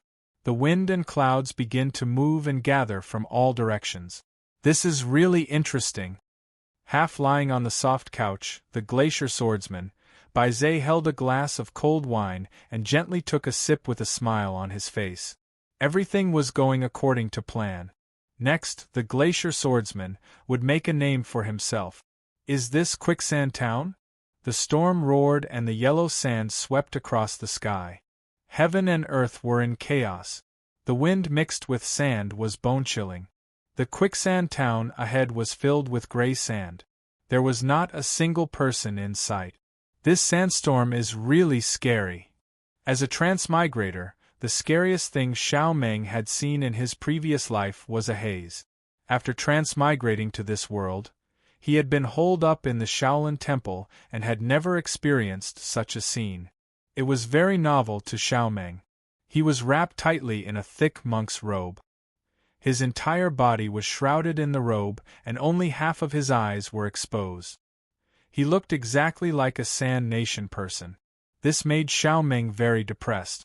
After going down the mountain, I planned to wear a white monk's robe and walk the Jianghu. But I didn't expect reality to hit me in the head. If I wear a white robe in the desert, there will be dozens of laundry workers following behind me. Otherwise, the white robe will become a black robe. Xiao Meng let out a long sigh. When will my Jianghu dream of wearing a robe whiter than snow and having a sword as cold as frost be realized?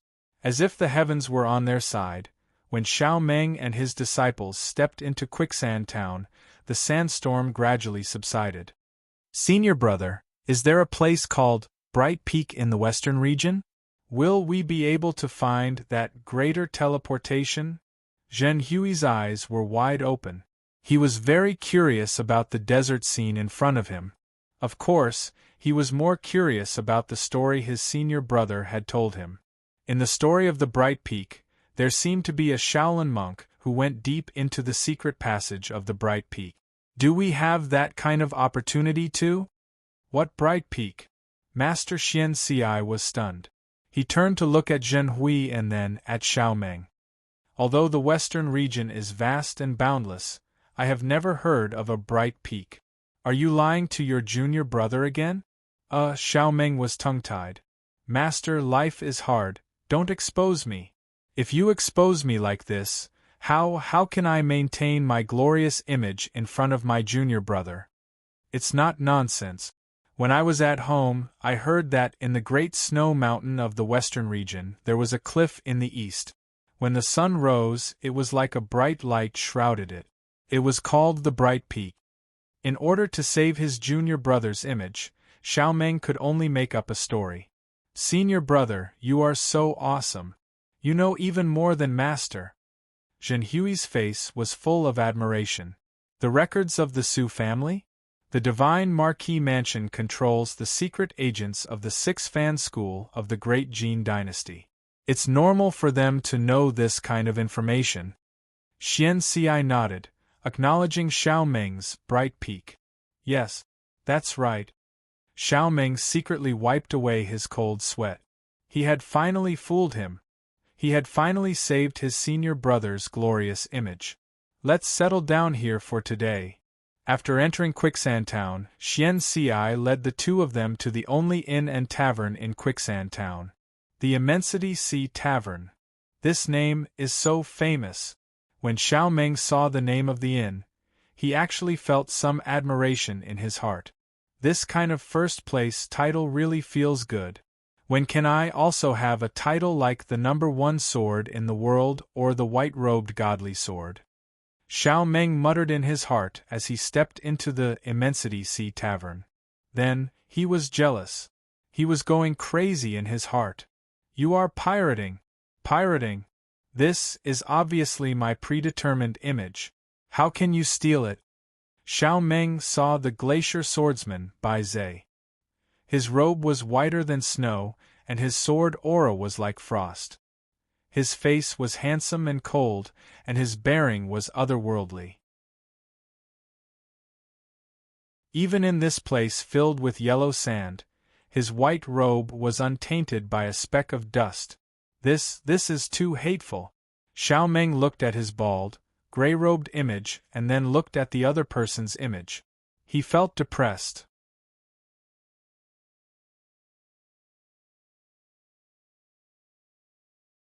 Chapter 781.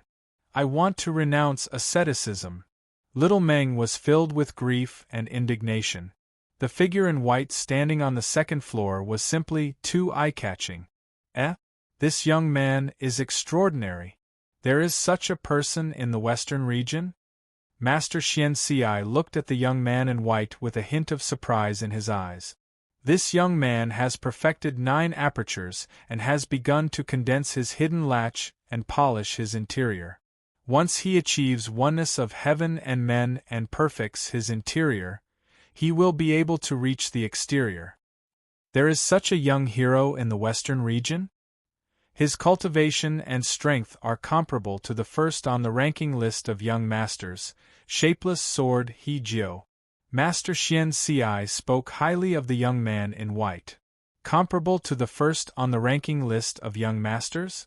Little Meng did not know how powerful the first on the ranking list of young masters was.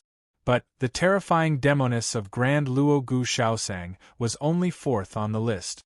In terms of ranking, shapeless sword He Jiu was definitely stronger than demoness of Grand Luo Gu Shaosang.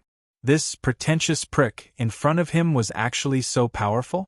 Not only was his image inferior, but his strength was also far inferior. Little Meng was depressed. Innkeeper, give me 3 rooms. Little Meng turned his head away from the eye-catching figure and walked to the counter. He took out an ingot of silver and put it on the counter.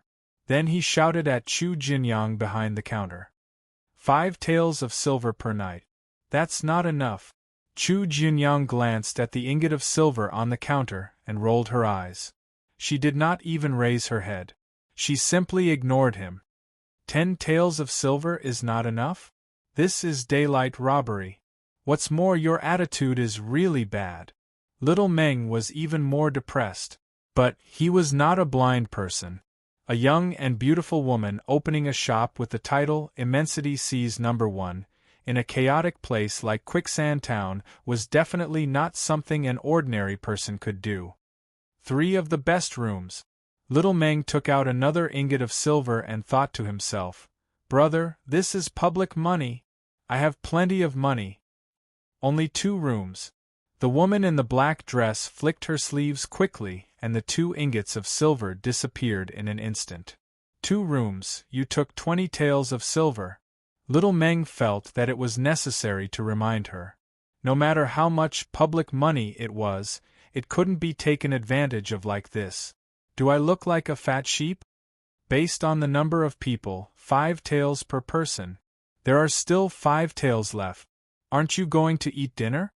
The reason given by Chu Jinyang was simply irrefutable. Then give me 2 vegetarian chickens. Give me a plate of roasted mutton. The Shaolin monks of this world did not abstain from eating meat. They only abstained from things with strong smells like ginger, onions, and garlic. Not enough money.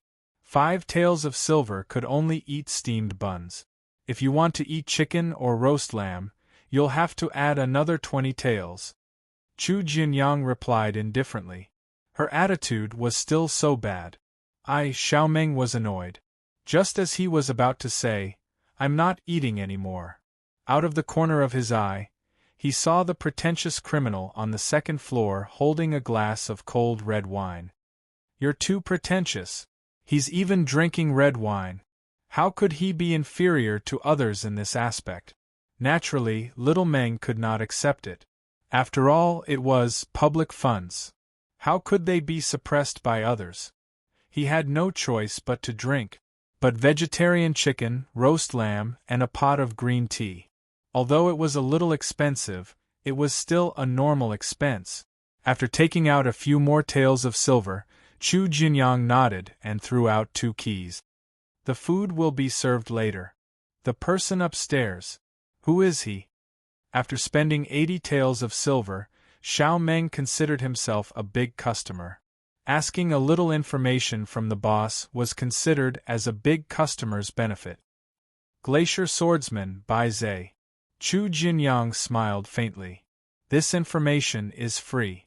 If you want to know more, you'll have to pay." How black-hearted. Xiaomeng had spent 80 taels of silver. Even if it was public funds, the treatment of a big customer was just to know the name of a big customer. "The most expensive thing here is tea." Seeing that Xiaomeng had finished, Master Xian Ci said, "In a place like Quicksand Town, there is no shortage of cattle and sheep. Mutton is cheap, but vegetarian chicken is more expensive. Tea, especially green tea, is even more expensive. This price is reasonable." "I understand." As a traveler, how could Xiaomeng not understand the principle of rare things are expensive? It was just that. When he saw others drinking red wine, he could not help but order a pot of green tea. He walked up to the second floor. The dazzling figure in white was still standing there. Glacier Swordsman by Zhe, what is his background? Seeing this figure, Xiaomeng frowned slightly. This was his first real journey in Jianghu. His master had given him a free hand to train him. Naturally, he had to consider many aspects. I hope it won't affect our trip. It was normal for Jianghu people to draw their swords at the slightest disagreement. Xiaomeng walked up, secretly on the alert. Are you 3 Shaolin monks? Bai Zhe greets the 3 masters. To Xiaomeng's surprise, this guy who looked as cold as ice was not as arrogant as he thought. Instead, he smiled and greeted the 3 masters. Amit Ba. Xiaomeng and the other 2 masters put their palms together and saluted. Shaolin monks are very rare in the western regions. Bai Zhe shook the crystal cup, the dark red wine rippling. I heard that the crying elder of the Crying Ridge has reappeared in Jianghu. I wonder if it has anything to do with you. After saying this, Bai Zhe smiled and nodded. He turned and returned to his room, ignoring Xiaomeng and the other 2 masters. Crying elder? What's his background? Xiaomeng was baffled. However, he realized that his master, Master Xian Ci, had a gloomy expression when he heard the name Crying Elder. There was a hint of coldness in his expression. Master, you, after returning to their room and sitting down, Xiaomeng looked at Master Xian Ci with a puzzled expression and asked in a low voice. Amit Ba. Xian Ci chanted the name of Buddha and let out a long breath. His expression gradually returned to normal. I've been cultivating in seclusion for decades. After hearing this name, I still can't calm down. There was a hint of sorrow in his eyes. Xian Ci sighed and said, Crying Elder is your master's enemy. Xian Ci recounted the whole story without sorrow or joy. It turned out that before Xian Ci became a monk, he was once a hero in Jianghu. He once killed an evil spirit in a chivalrous act. However, that evil spirit was unexpectedly the disciple of Crying Elder. Then, a disaster befell him. Crying Elder wiped out Xian Ci's entire sect overnight. At that time, Crying Elder was a grandmaster of the 7th heaven of the exterior. Before becoming a monk, Xian Ci was no match for him at all. He had no hope of revenge. Xian Ci, who was despondent, accidentally met the abbot of Shaolin, Kong Wen. He was converted by Kong Wen and became a disciple of Shaolin. After decades of meditation, the hatred in Xian Ci's heart had not faded. Crying Elder has reappeared in Jianghu. The hatred between us will never end. This time, we're entering Immensity Sea into Crying Elder's territory. You must be careful. Don't run around. Xian Ci's expression was calm. However, the prayer beads in his hand seemed to spin faster. There must be a battle. At this moment, Xiaomeng's heart was somewhat heavy. His master was at the peak of the 6th heaven of the exterior. He was half a step into the Grandmaster realm. Compared to Crying Elder, who was at the 7th heaven, his cultivation was still a little weaker. Master, you must win. Without a manuscript, he could only write it now. He could not publish it all at once.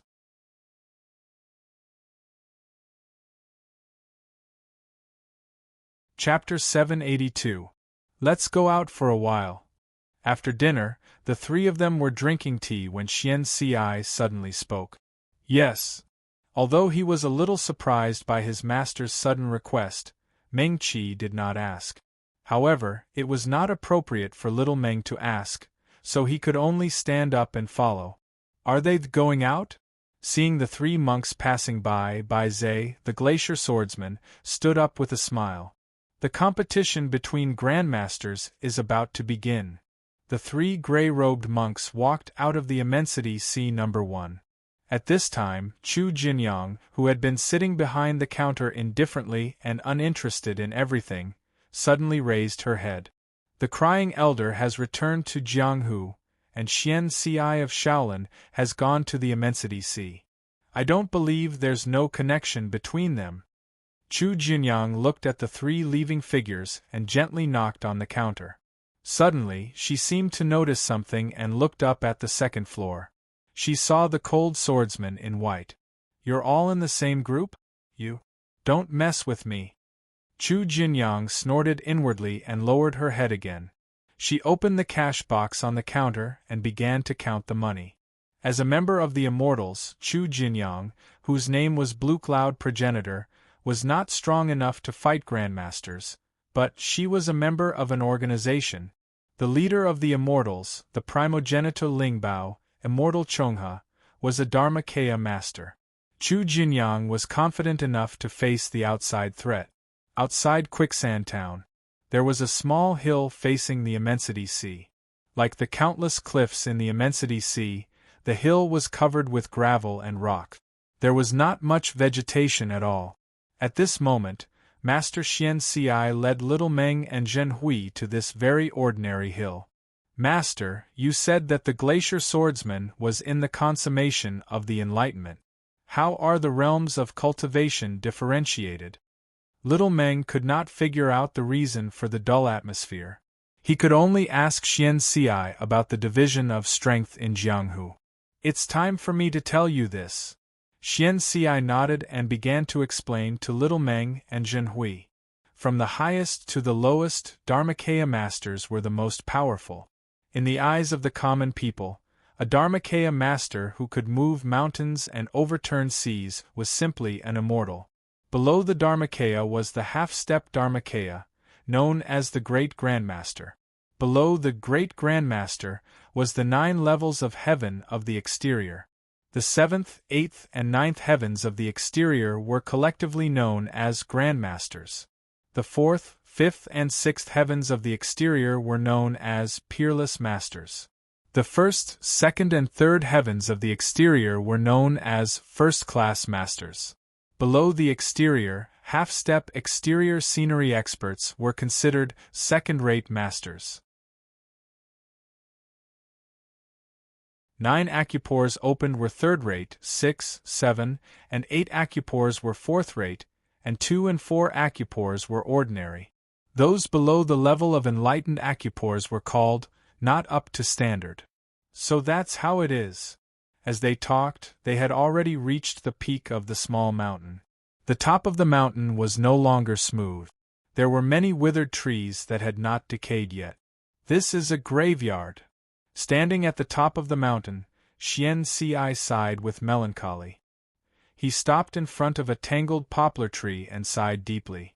Master's 2 young sons are buried here. If they didn't die, they would be around your age.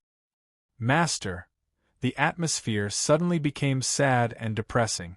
Little Meng and Zhen Hui did not know what to say. They could only grieve silently with their master. When the family was destroyed, Xian Ci's 2 young sons, led by an old servant, fled all the way. In the end, they were found by the crying elder and killed here. Master is really confused. After a moment of silence, Xian Ci suddenly said, Master is in a trance and forgot to buy some incense and candles. Zhending, Zhenhui, go back to the inn and buy some incense and candles. Yes, Master. Little Meng was faintly confused. Since Master came to visit the graves of his young sons, how could he forget to bring incense and candles? Since Xian Ci had said so, Little Meng could only suppress his doubts and follow the order down the mountain. Crying Elder, you really came. At the top of the mountain, a cold wind whistled. Xian Ci looked calm.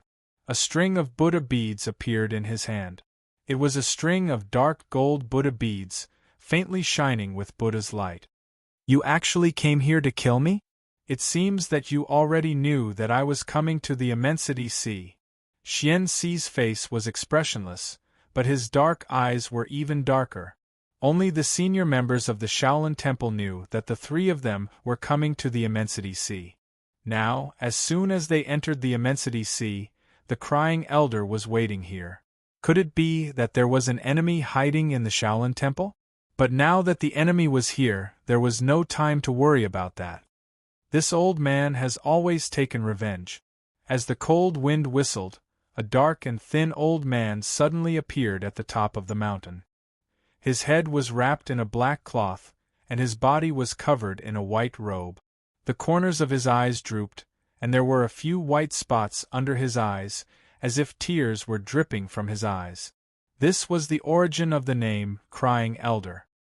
I heard that you were going to the Vajra temple, so I waited for you here. I knew you would definitely come. His whole body was emitting a black gas, gloomy and terrifying. Vaguely, there seemed to be thousands of ghosts wailing and crying, like ghosts and wolves. You guessed it right. Xian Ci was expressionless, but the prayer beads in his hand spun faster. Do you think that by sending your 2 disciples away, they will be able to survive? Although I am too lazy to care about them, I have my disciples waiting for me down there. The crying elder sneered, and the black gas around his body billowed like a dark fog. The surroundings were gloomy, and countless ghosts were crying and wailing. If I don't send them away, the aftermath of the battle between the Grandmasters will destroy them. They still have a chance of survival down there. Xian Ci's realm was still lower than the Crying Elders. Although he was not afraid of fighting, he could not fight the Crying Elder and protect his 2 disciples. Survival? Chu Jinyang? How dare she meddle in my business? The Crying Elder snorted and slowly raised his right hand. Suddenly, black ghosts appeared around him, and their mournful cries made one's scalp tingle and heart tremble. There must be someone who dares to meddle in your business. Xian Ci thought of the figure in white and smiled indifferently.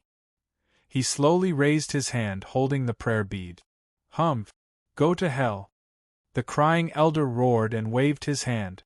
Quack! Whir! Countless ghosts cried and wailed, and the sky was filled with black gas. This was the Crying Elder's ultimate skill, Ghosts 18 slaps. Kaboom! With the peak as the core, the black gas was like a dragon, covering the sky and the sun. It rolled into the sky in circles like a hurricane. The dark storm swept across the world.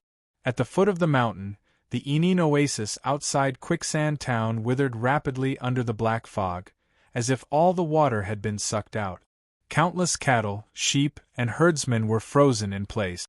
Their skin and muscles were dehydrated inch by inch. Vague black shadows flew out of their bodies and into the black fog at the peak. This horrifying scene spread for hundreds of miles. It was as if it wanted to suck the souls of all living things and wither the entire land. The land within 100 miles was dry and cracked, and countless living things were wiped out. Do you know why I want to cultivate the incomplete Emoku exorcism scripture? Xian Ci slowly raised his hand. His entire arm became transparent and pure, like glass, without a speck of dust. A golden Buddhist light bloomed, and a golden lotus platform appeared.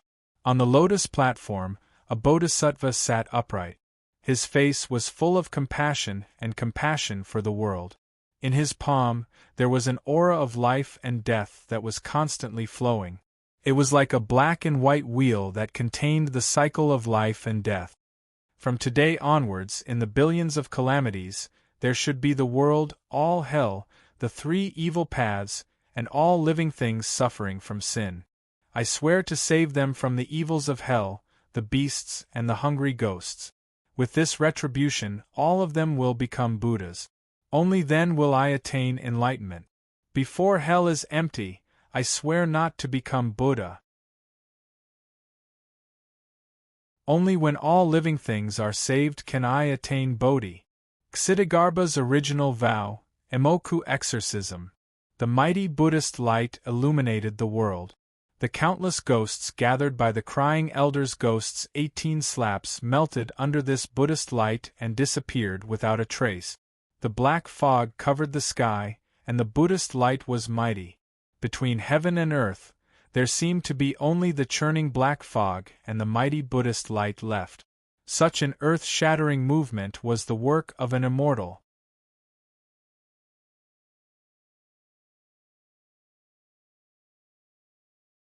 Chapter 783. Master! Seeing the scene on the hill, little Meng shuddered with worry. It was obvious that his master was fighting with the crying elder. So, Master was just looking for an excuse to send us away? Little Meng understood that his master's going down the hill to buy incense and candles was to send him and Zhen Hui away. The Immensity Sea is the crying elder's territory. Countless horse gangs here are his disciples, Zhe Luoju the evil blade. Little Meng's expression changed. Junior brother Zhen Hui, at this moment, little Meng and Zhen Hui had separated. One went to buy incense and candles, and the other returned to the Immensity Sea number 1 scripture Dharma artifact. Zhen Hui had practiced flower-pinching finger, but he was only in the qi-nourishing realm. It would be very dangerous for him to run into Zhe Luoju's subordinate. No, I have to go find him. Little Meng was very worried. When he was about to turn around, he suddenly stopped with a solemn expression. A gust of coldness rose. A white-haired figure was approaching slowly with heavy step. White-headed vulture, Nguoxie. He was the disciple of the crying elder, a master with 9 apertures opened, and ranked 36th on the ranking list of young masters. A life-and-death crisis was right in front of him. Little Meng held his Buddhist commandment blade tightly and took a deep breath. At this time, he could only fight with all his might. I've finally arrived. Outside Quicksand Town, an upright figure in a green robe rode a horse. Gu Chongqing looked up at the light of Buddha and the black fog in front of him. His face was full of shock. The power of a grandmaster is so terrifying. As the black fog churned, the earth dried up and all living things withered. Under the light of Buddha, spring returned to the earth and life reappeared. Such a scene was simply the work of an immortal. Boom! With a violent roar, the earth and sky shook. The light of Buddha and the black fog clashed violently, creating an earth-shattering sound. 2 figures, one golden and one black, whizzed up and fought in the air. They fought out of Quicksand Town and into the Immensity Sea. I can't let them go far. Seeing the 2 fighting all the way into the Immensity Sea, he was afraid that he would not be able to catch up with them if he did not help. Dragon-taming Arhat, it's your turn. Gu Chongqing sneered as he looked at the rolling black fog in the Immensity Sea. He waved his hand gently and released Arhat taming dragon, who was sleeping in the Samsara square. He placed him at the battlefield. Xian Ci, you're dead. No one can save you today. Although Xian Ci's cultivation method could restrain the crying old man's 18 slaps of vengeful spirits, the crying old man was still at the Grandmaster realm, and his strength was 1 realm higher than Xian Ci's. With a single palm strike, the cries of countless vengeful spirits filled the air. It was as if hell had descended. The sobbing old man let out a ferocious roar.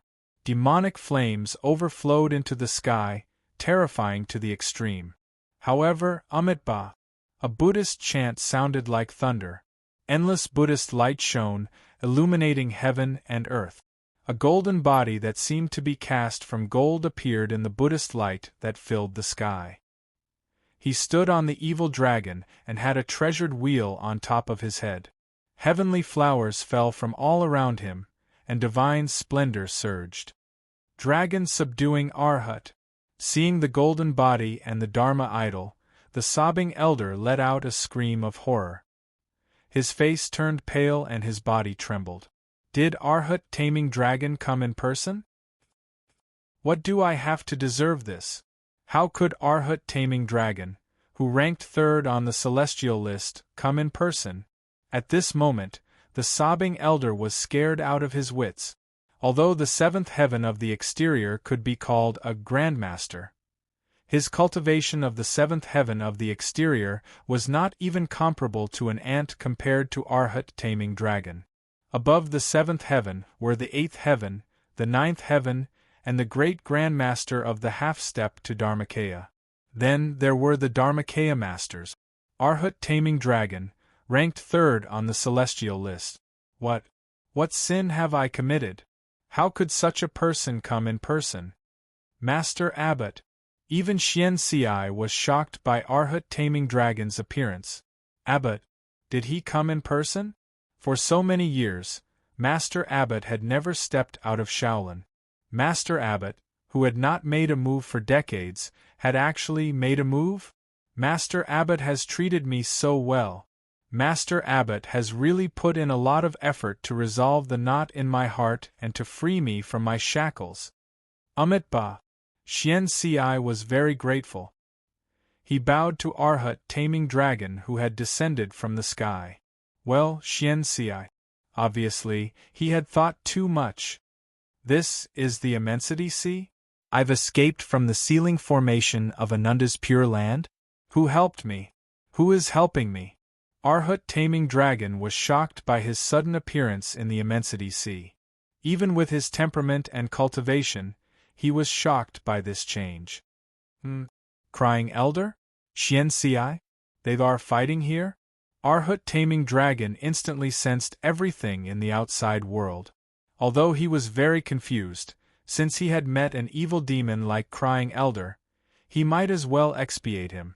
Arhat taming dragon was also known for his fighting strength in Buddhism. Being evil and good was Arhat taming dragon's job. Crying Elder was an evil demon who cultivated by sucking people's souls. He was simply unforgivable.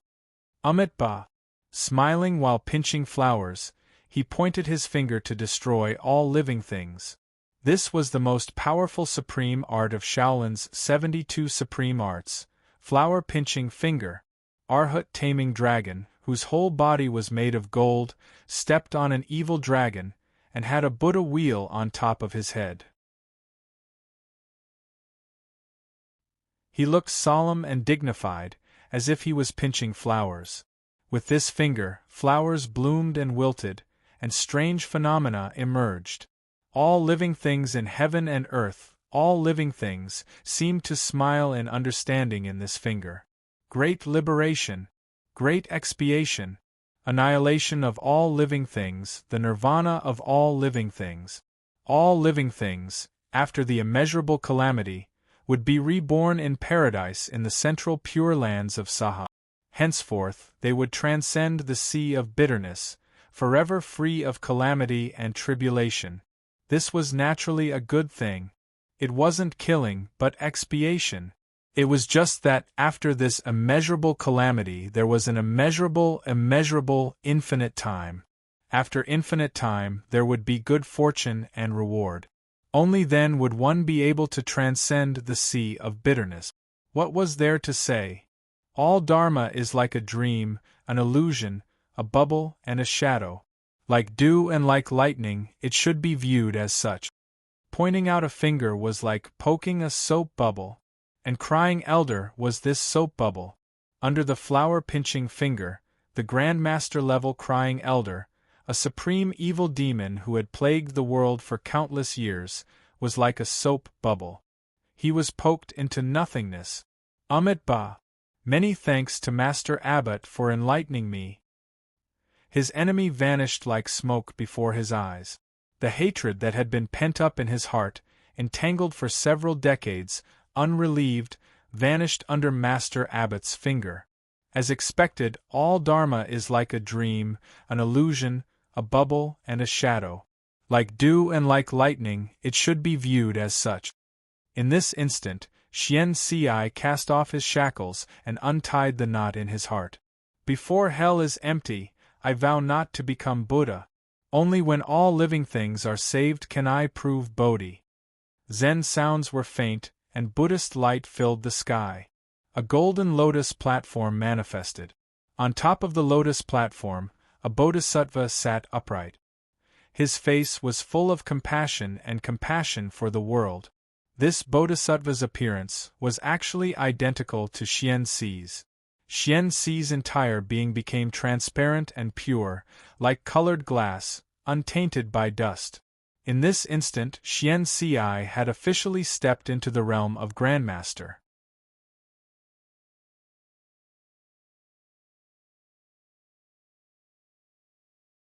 Chapter 784.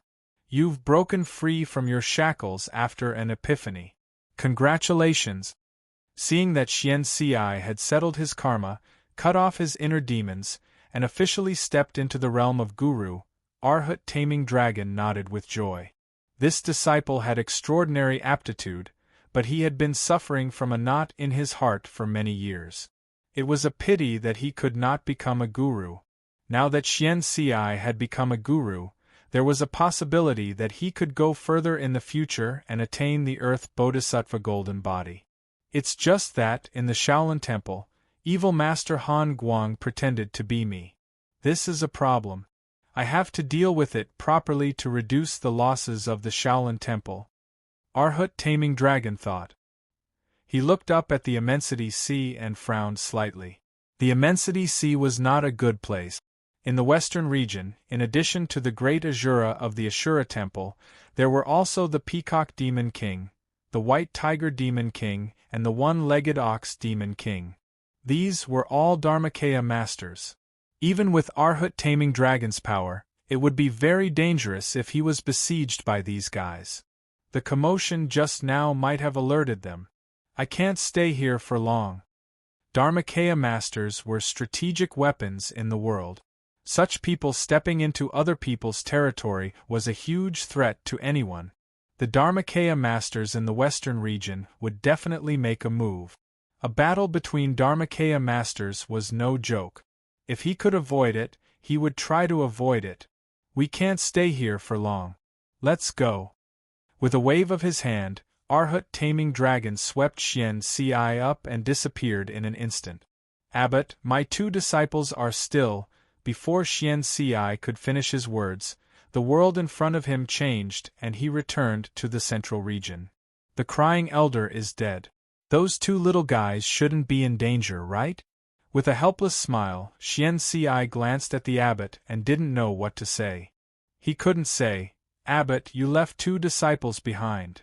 In fact, Arhat Taming Dragon didn't know that Zhen Ding and Zhen Hui were left behind in the Immensity Sea. At this moment, Zhen Ding and Zhen Hui, who were left behind in the Immensity Sea, were facing a huge crisis. Bald bastard, you can only blame your bad luck for falling into my hands. His white hair stood on end, making him look like a hedgehog. The white-headed vulture and Guixie clasped his hands together, and a dry power spread out. With a palm strike, a scorching and dry palm energy rushed out. The endless power of desiccation made people feel as if they were in the depths of a desert. It was difficult to breathe, and their skin was dry. Their bodies were dehydrated, and their power was lacking. It was as if all the water in his body had evaporated, turning him into a dried corpse. This was another one of the sobbing old man's secret arts, the wild sand supreme art. Damn Baldy, no one can save you today. And Guixie's face was filled with a ferocious smile. He struck out with his palm, and it was as if a desert had descended. The endless power of desolation evaporated all the water in the air. Is this the strength of someone on the human list? Terrifying indeed. Under Nguishie's palm, little Meng felt dizzy, as if he was about to be roasted dry. Clenching his teeth, he reached out and pulled out his Buddhist commandment blade. The peace quietude split of the Ananda oath-breaking bladesmanship flowed in his mind. Little Meng was ready to risk his life. And Guixie's strength was terrifying. Even with the Ananda oath-breaking bladesmanship, it was hard to escape. His own strength had only just opened his eye apertures. The gap between 2 apertures and the consummation of 9 apertures was too big. I'm not a damn Baldy. Little Meng roared and waved the long saber in his hand against the endless desolation of the palm. At this moment, something unexpected happened. No one can save him? I don't like to hear that. Suddenly, a cold snort was heard. A gust of bone-chilling chi suddenly appeared. It was so cold that it seemed to freeze everything in the world. Who's there? Nguixie and Little Meng, who were about to start fighting, were shocked by the sudden change of events. They quickly stopped and looked on with vigilance. Crack, crack, the frost froze as if winter had arrived. A layer of white frost had formed on the ground. A figure in snow-white clothes, with a cold aura, like the god of ice and snow, strolled over on the frost. His clothes fluttered in the wind as he walked. His long hair fluttered in the absence of wind. He was handsome and elegant, like a banished immortal or a celestial being. It's him. Seeing this very pretentious figure, little Meng did not know what to feel. This person's packaging was too coquettish. It really made people envious and jealous. Who are you? How dare you meddle in my business? The person in front of him was very unfamiliar and very young. As the white-headed vulture, who ranked 36th on the ranking list of young masters, he had enough confidence to face the younger generation. Young man, I, Nguxia, don't let anyone meddle in my business. Those who meddle in other people's business will not live long. The endless desolation power surged. A yellow light burst out between Nguxia's hands, as if endless yellow sand was flowing. Nguxia's words had a hidden meaning. In the immensity sea, there were not many people who did not know who Nguxia was. With the strength of the 36th on the ranking list of young masters and the identity of the crying elder's disciple, there were not many people who dared to meddle in Nguxia's business. Unfortunately, the person in front of him was the one who did not care who Nguxia was. Just the opposite. The frosty figure in white glanced at Nguxia coldly and shook his head. I like to meddle in other people's business, and I have always meddled in other people's business. I have never encountered a business that even I dare not meddle in. For Li Yu, he sold systems in different worlds and played dirty tricks in different worlds. If he liked someone, he would give him an opportunity. If he did not like someone, he would cheat him. All these could be considered as meddling in other people's business. If you want to meddle in other people's business, then let's see how capable you are. Nguxia saw that his name could not intimidate people, and his face turned ugly. He waved his hand, and the endless desolation power surged. The yellow light spread like a desert. If I want to save him, no one can stop me. Bai Zhe, the glacier swordsman, pulled out his long sword with a cold face and said lightly, "Similarly, if I want to kill you, no one can stop me." Ice Spirit, Holy Light, Ice Aeon. The sword soared into the sky, and endless coldness shrouded everything, as if it was going to freeze everything in the world. The cold light that was extremely cold revealed a faint blue color. It was like a blue rainbow that swept across the sky. It seemed to be the most extreme coldness in the world, as if it was the origin of all coldness. It was so cold that even the air seemed to be frozen. Crack! It was rapidly frozen, and there was a sound of frost condensing. Under this cold light, the white-headed vulture, Nguxia, ranked 36th on the ranking list of young masters, was frozen into an ice sculpture. Bai Zhe, the glacier swordsman, killed the white-headed vulture here. On the frozen body of Nguxia, the white-headed vulture, there was a line of words condensed out of frost. This is too pretentious. Too cool. This kind of killing to leave one's name, and leaving one's name so coquettishly, simply tickled little Meng. In the future, when I travel in Jianghu, I must do this. Thinking of this, little Meng's face fell again. I will use Golden Bell Shield as my main cultivation method, and Ananda Oath-Breaking Blade to fight the enemy. This style can't be relied on. I must practice swordsmanship. My clothes must be whiter than snow, and my sword chi must be like frost. Little Meng screamed in his heart.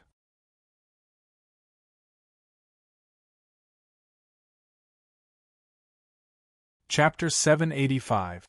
Over there. Master One?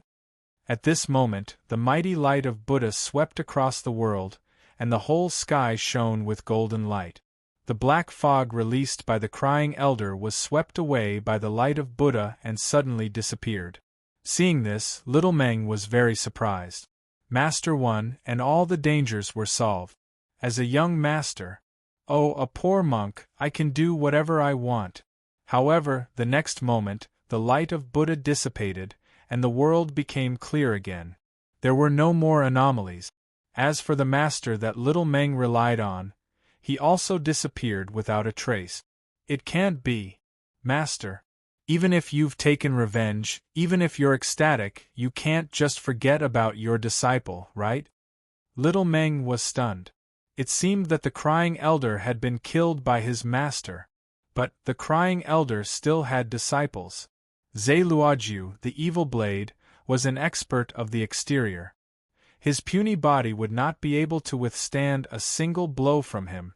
Your master must have found a place to heal his wounds. Glacier Swordsman Bai Zhe naturally knew what was going on, but it was not easy to explain this to little Meng, so he could only make up a lie. Yes. Little Meng suddenly understood, and his resentment toward his master disappeared without a trace. The crying elder's cultivation was one level higher than his master's. It was impossible for his master to defeat the crying elder without any injuries.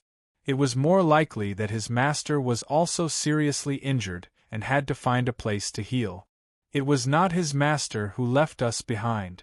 With the answer in his heart, little Meng immediately recovered. Thank you for your help, young Master Bai.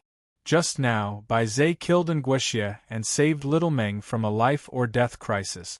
Little Meng thanked Bai Zhe gratefully. You don't have to be so polite. Bai Zhe smiled faintly and waved his hand gently. Nguxia has been a disaster for many years, and I've long wanted to kill him with my sword. Now that I've met him, I won't let him go. Of course, this was nonsense.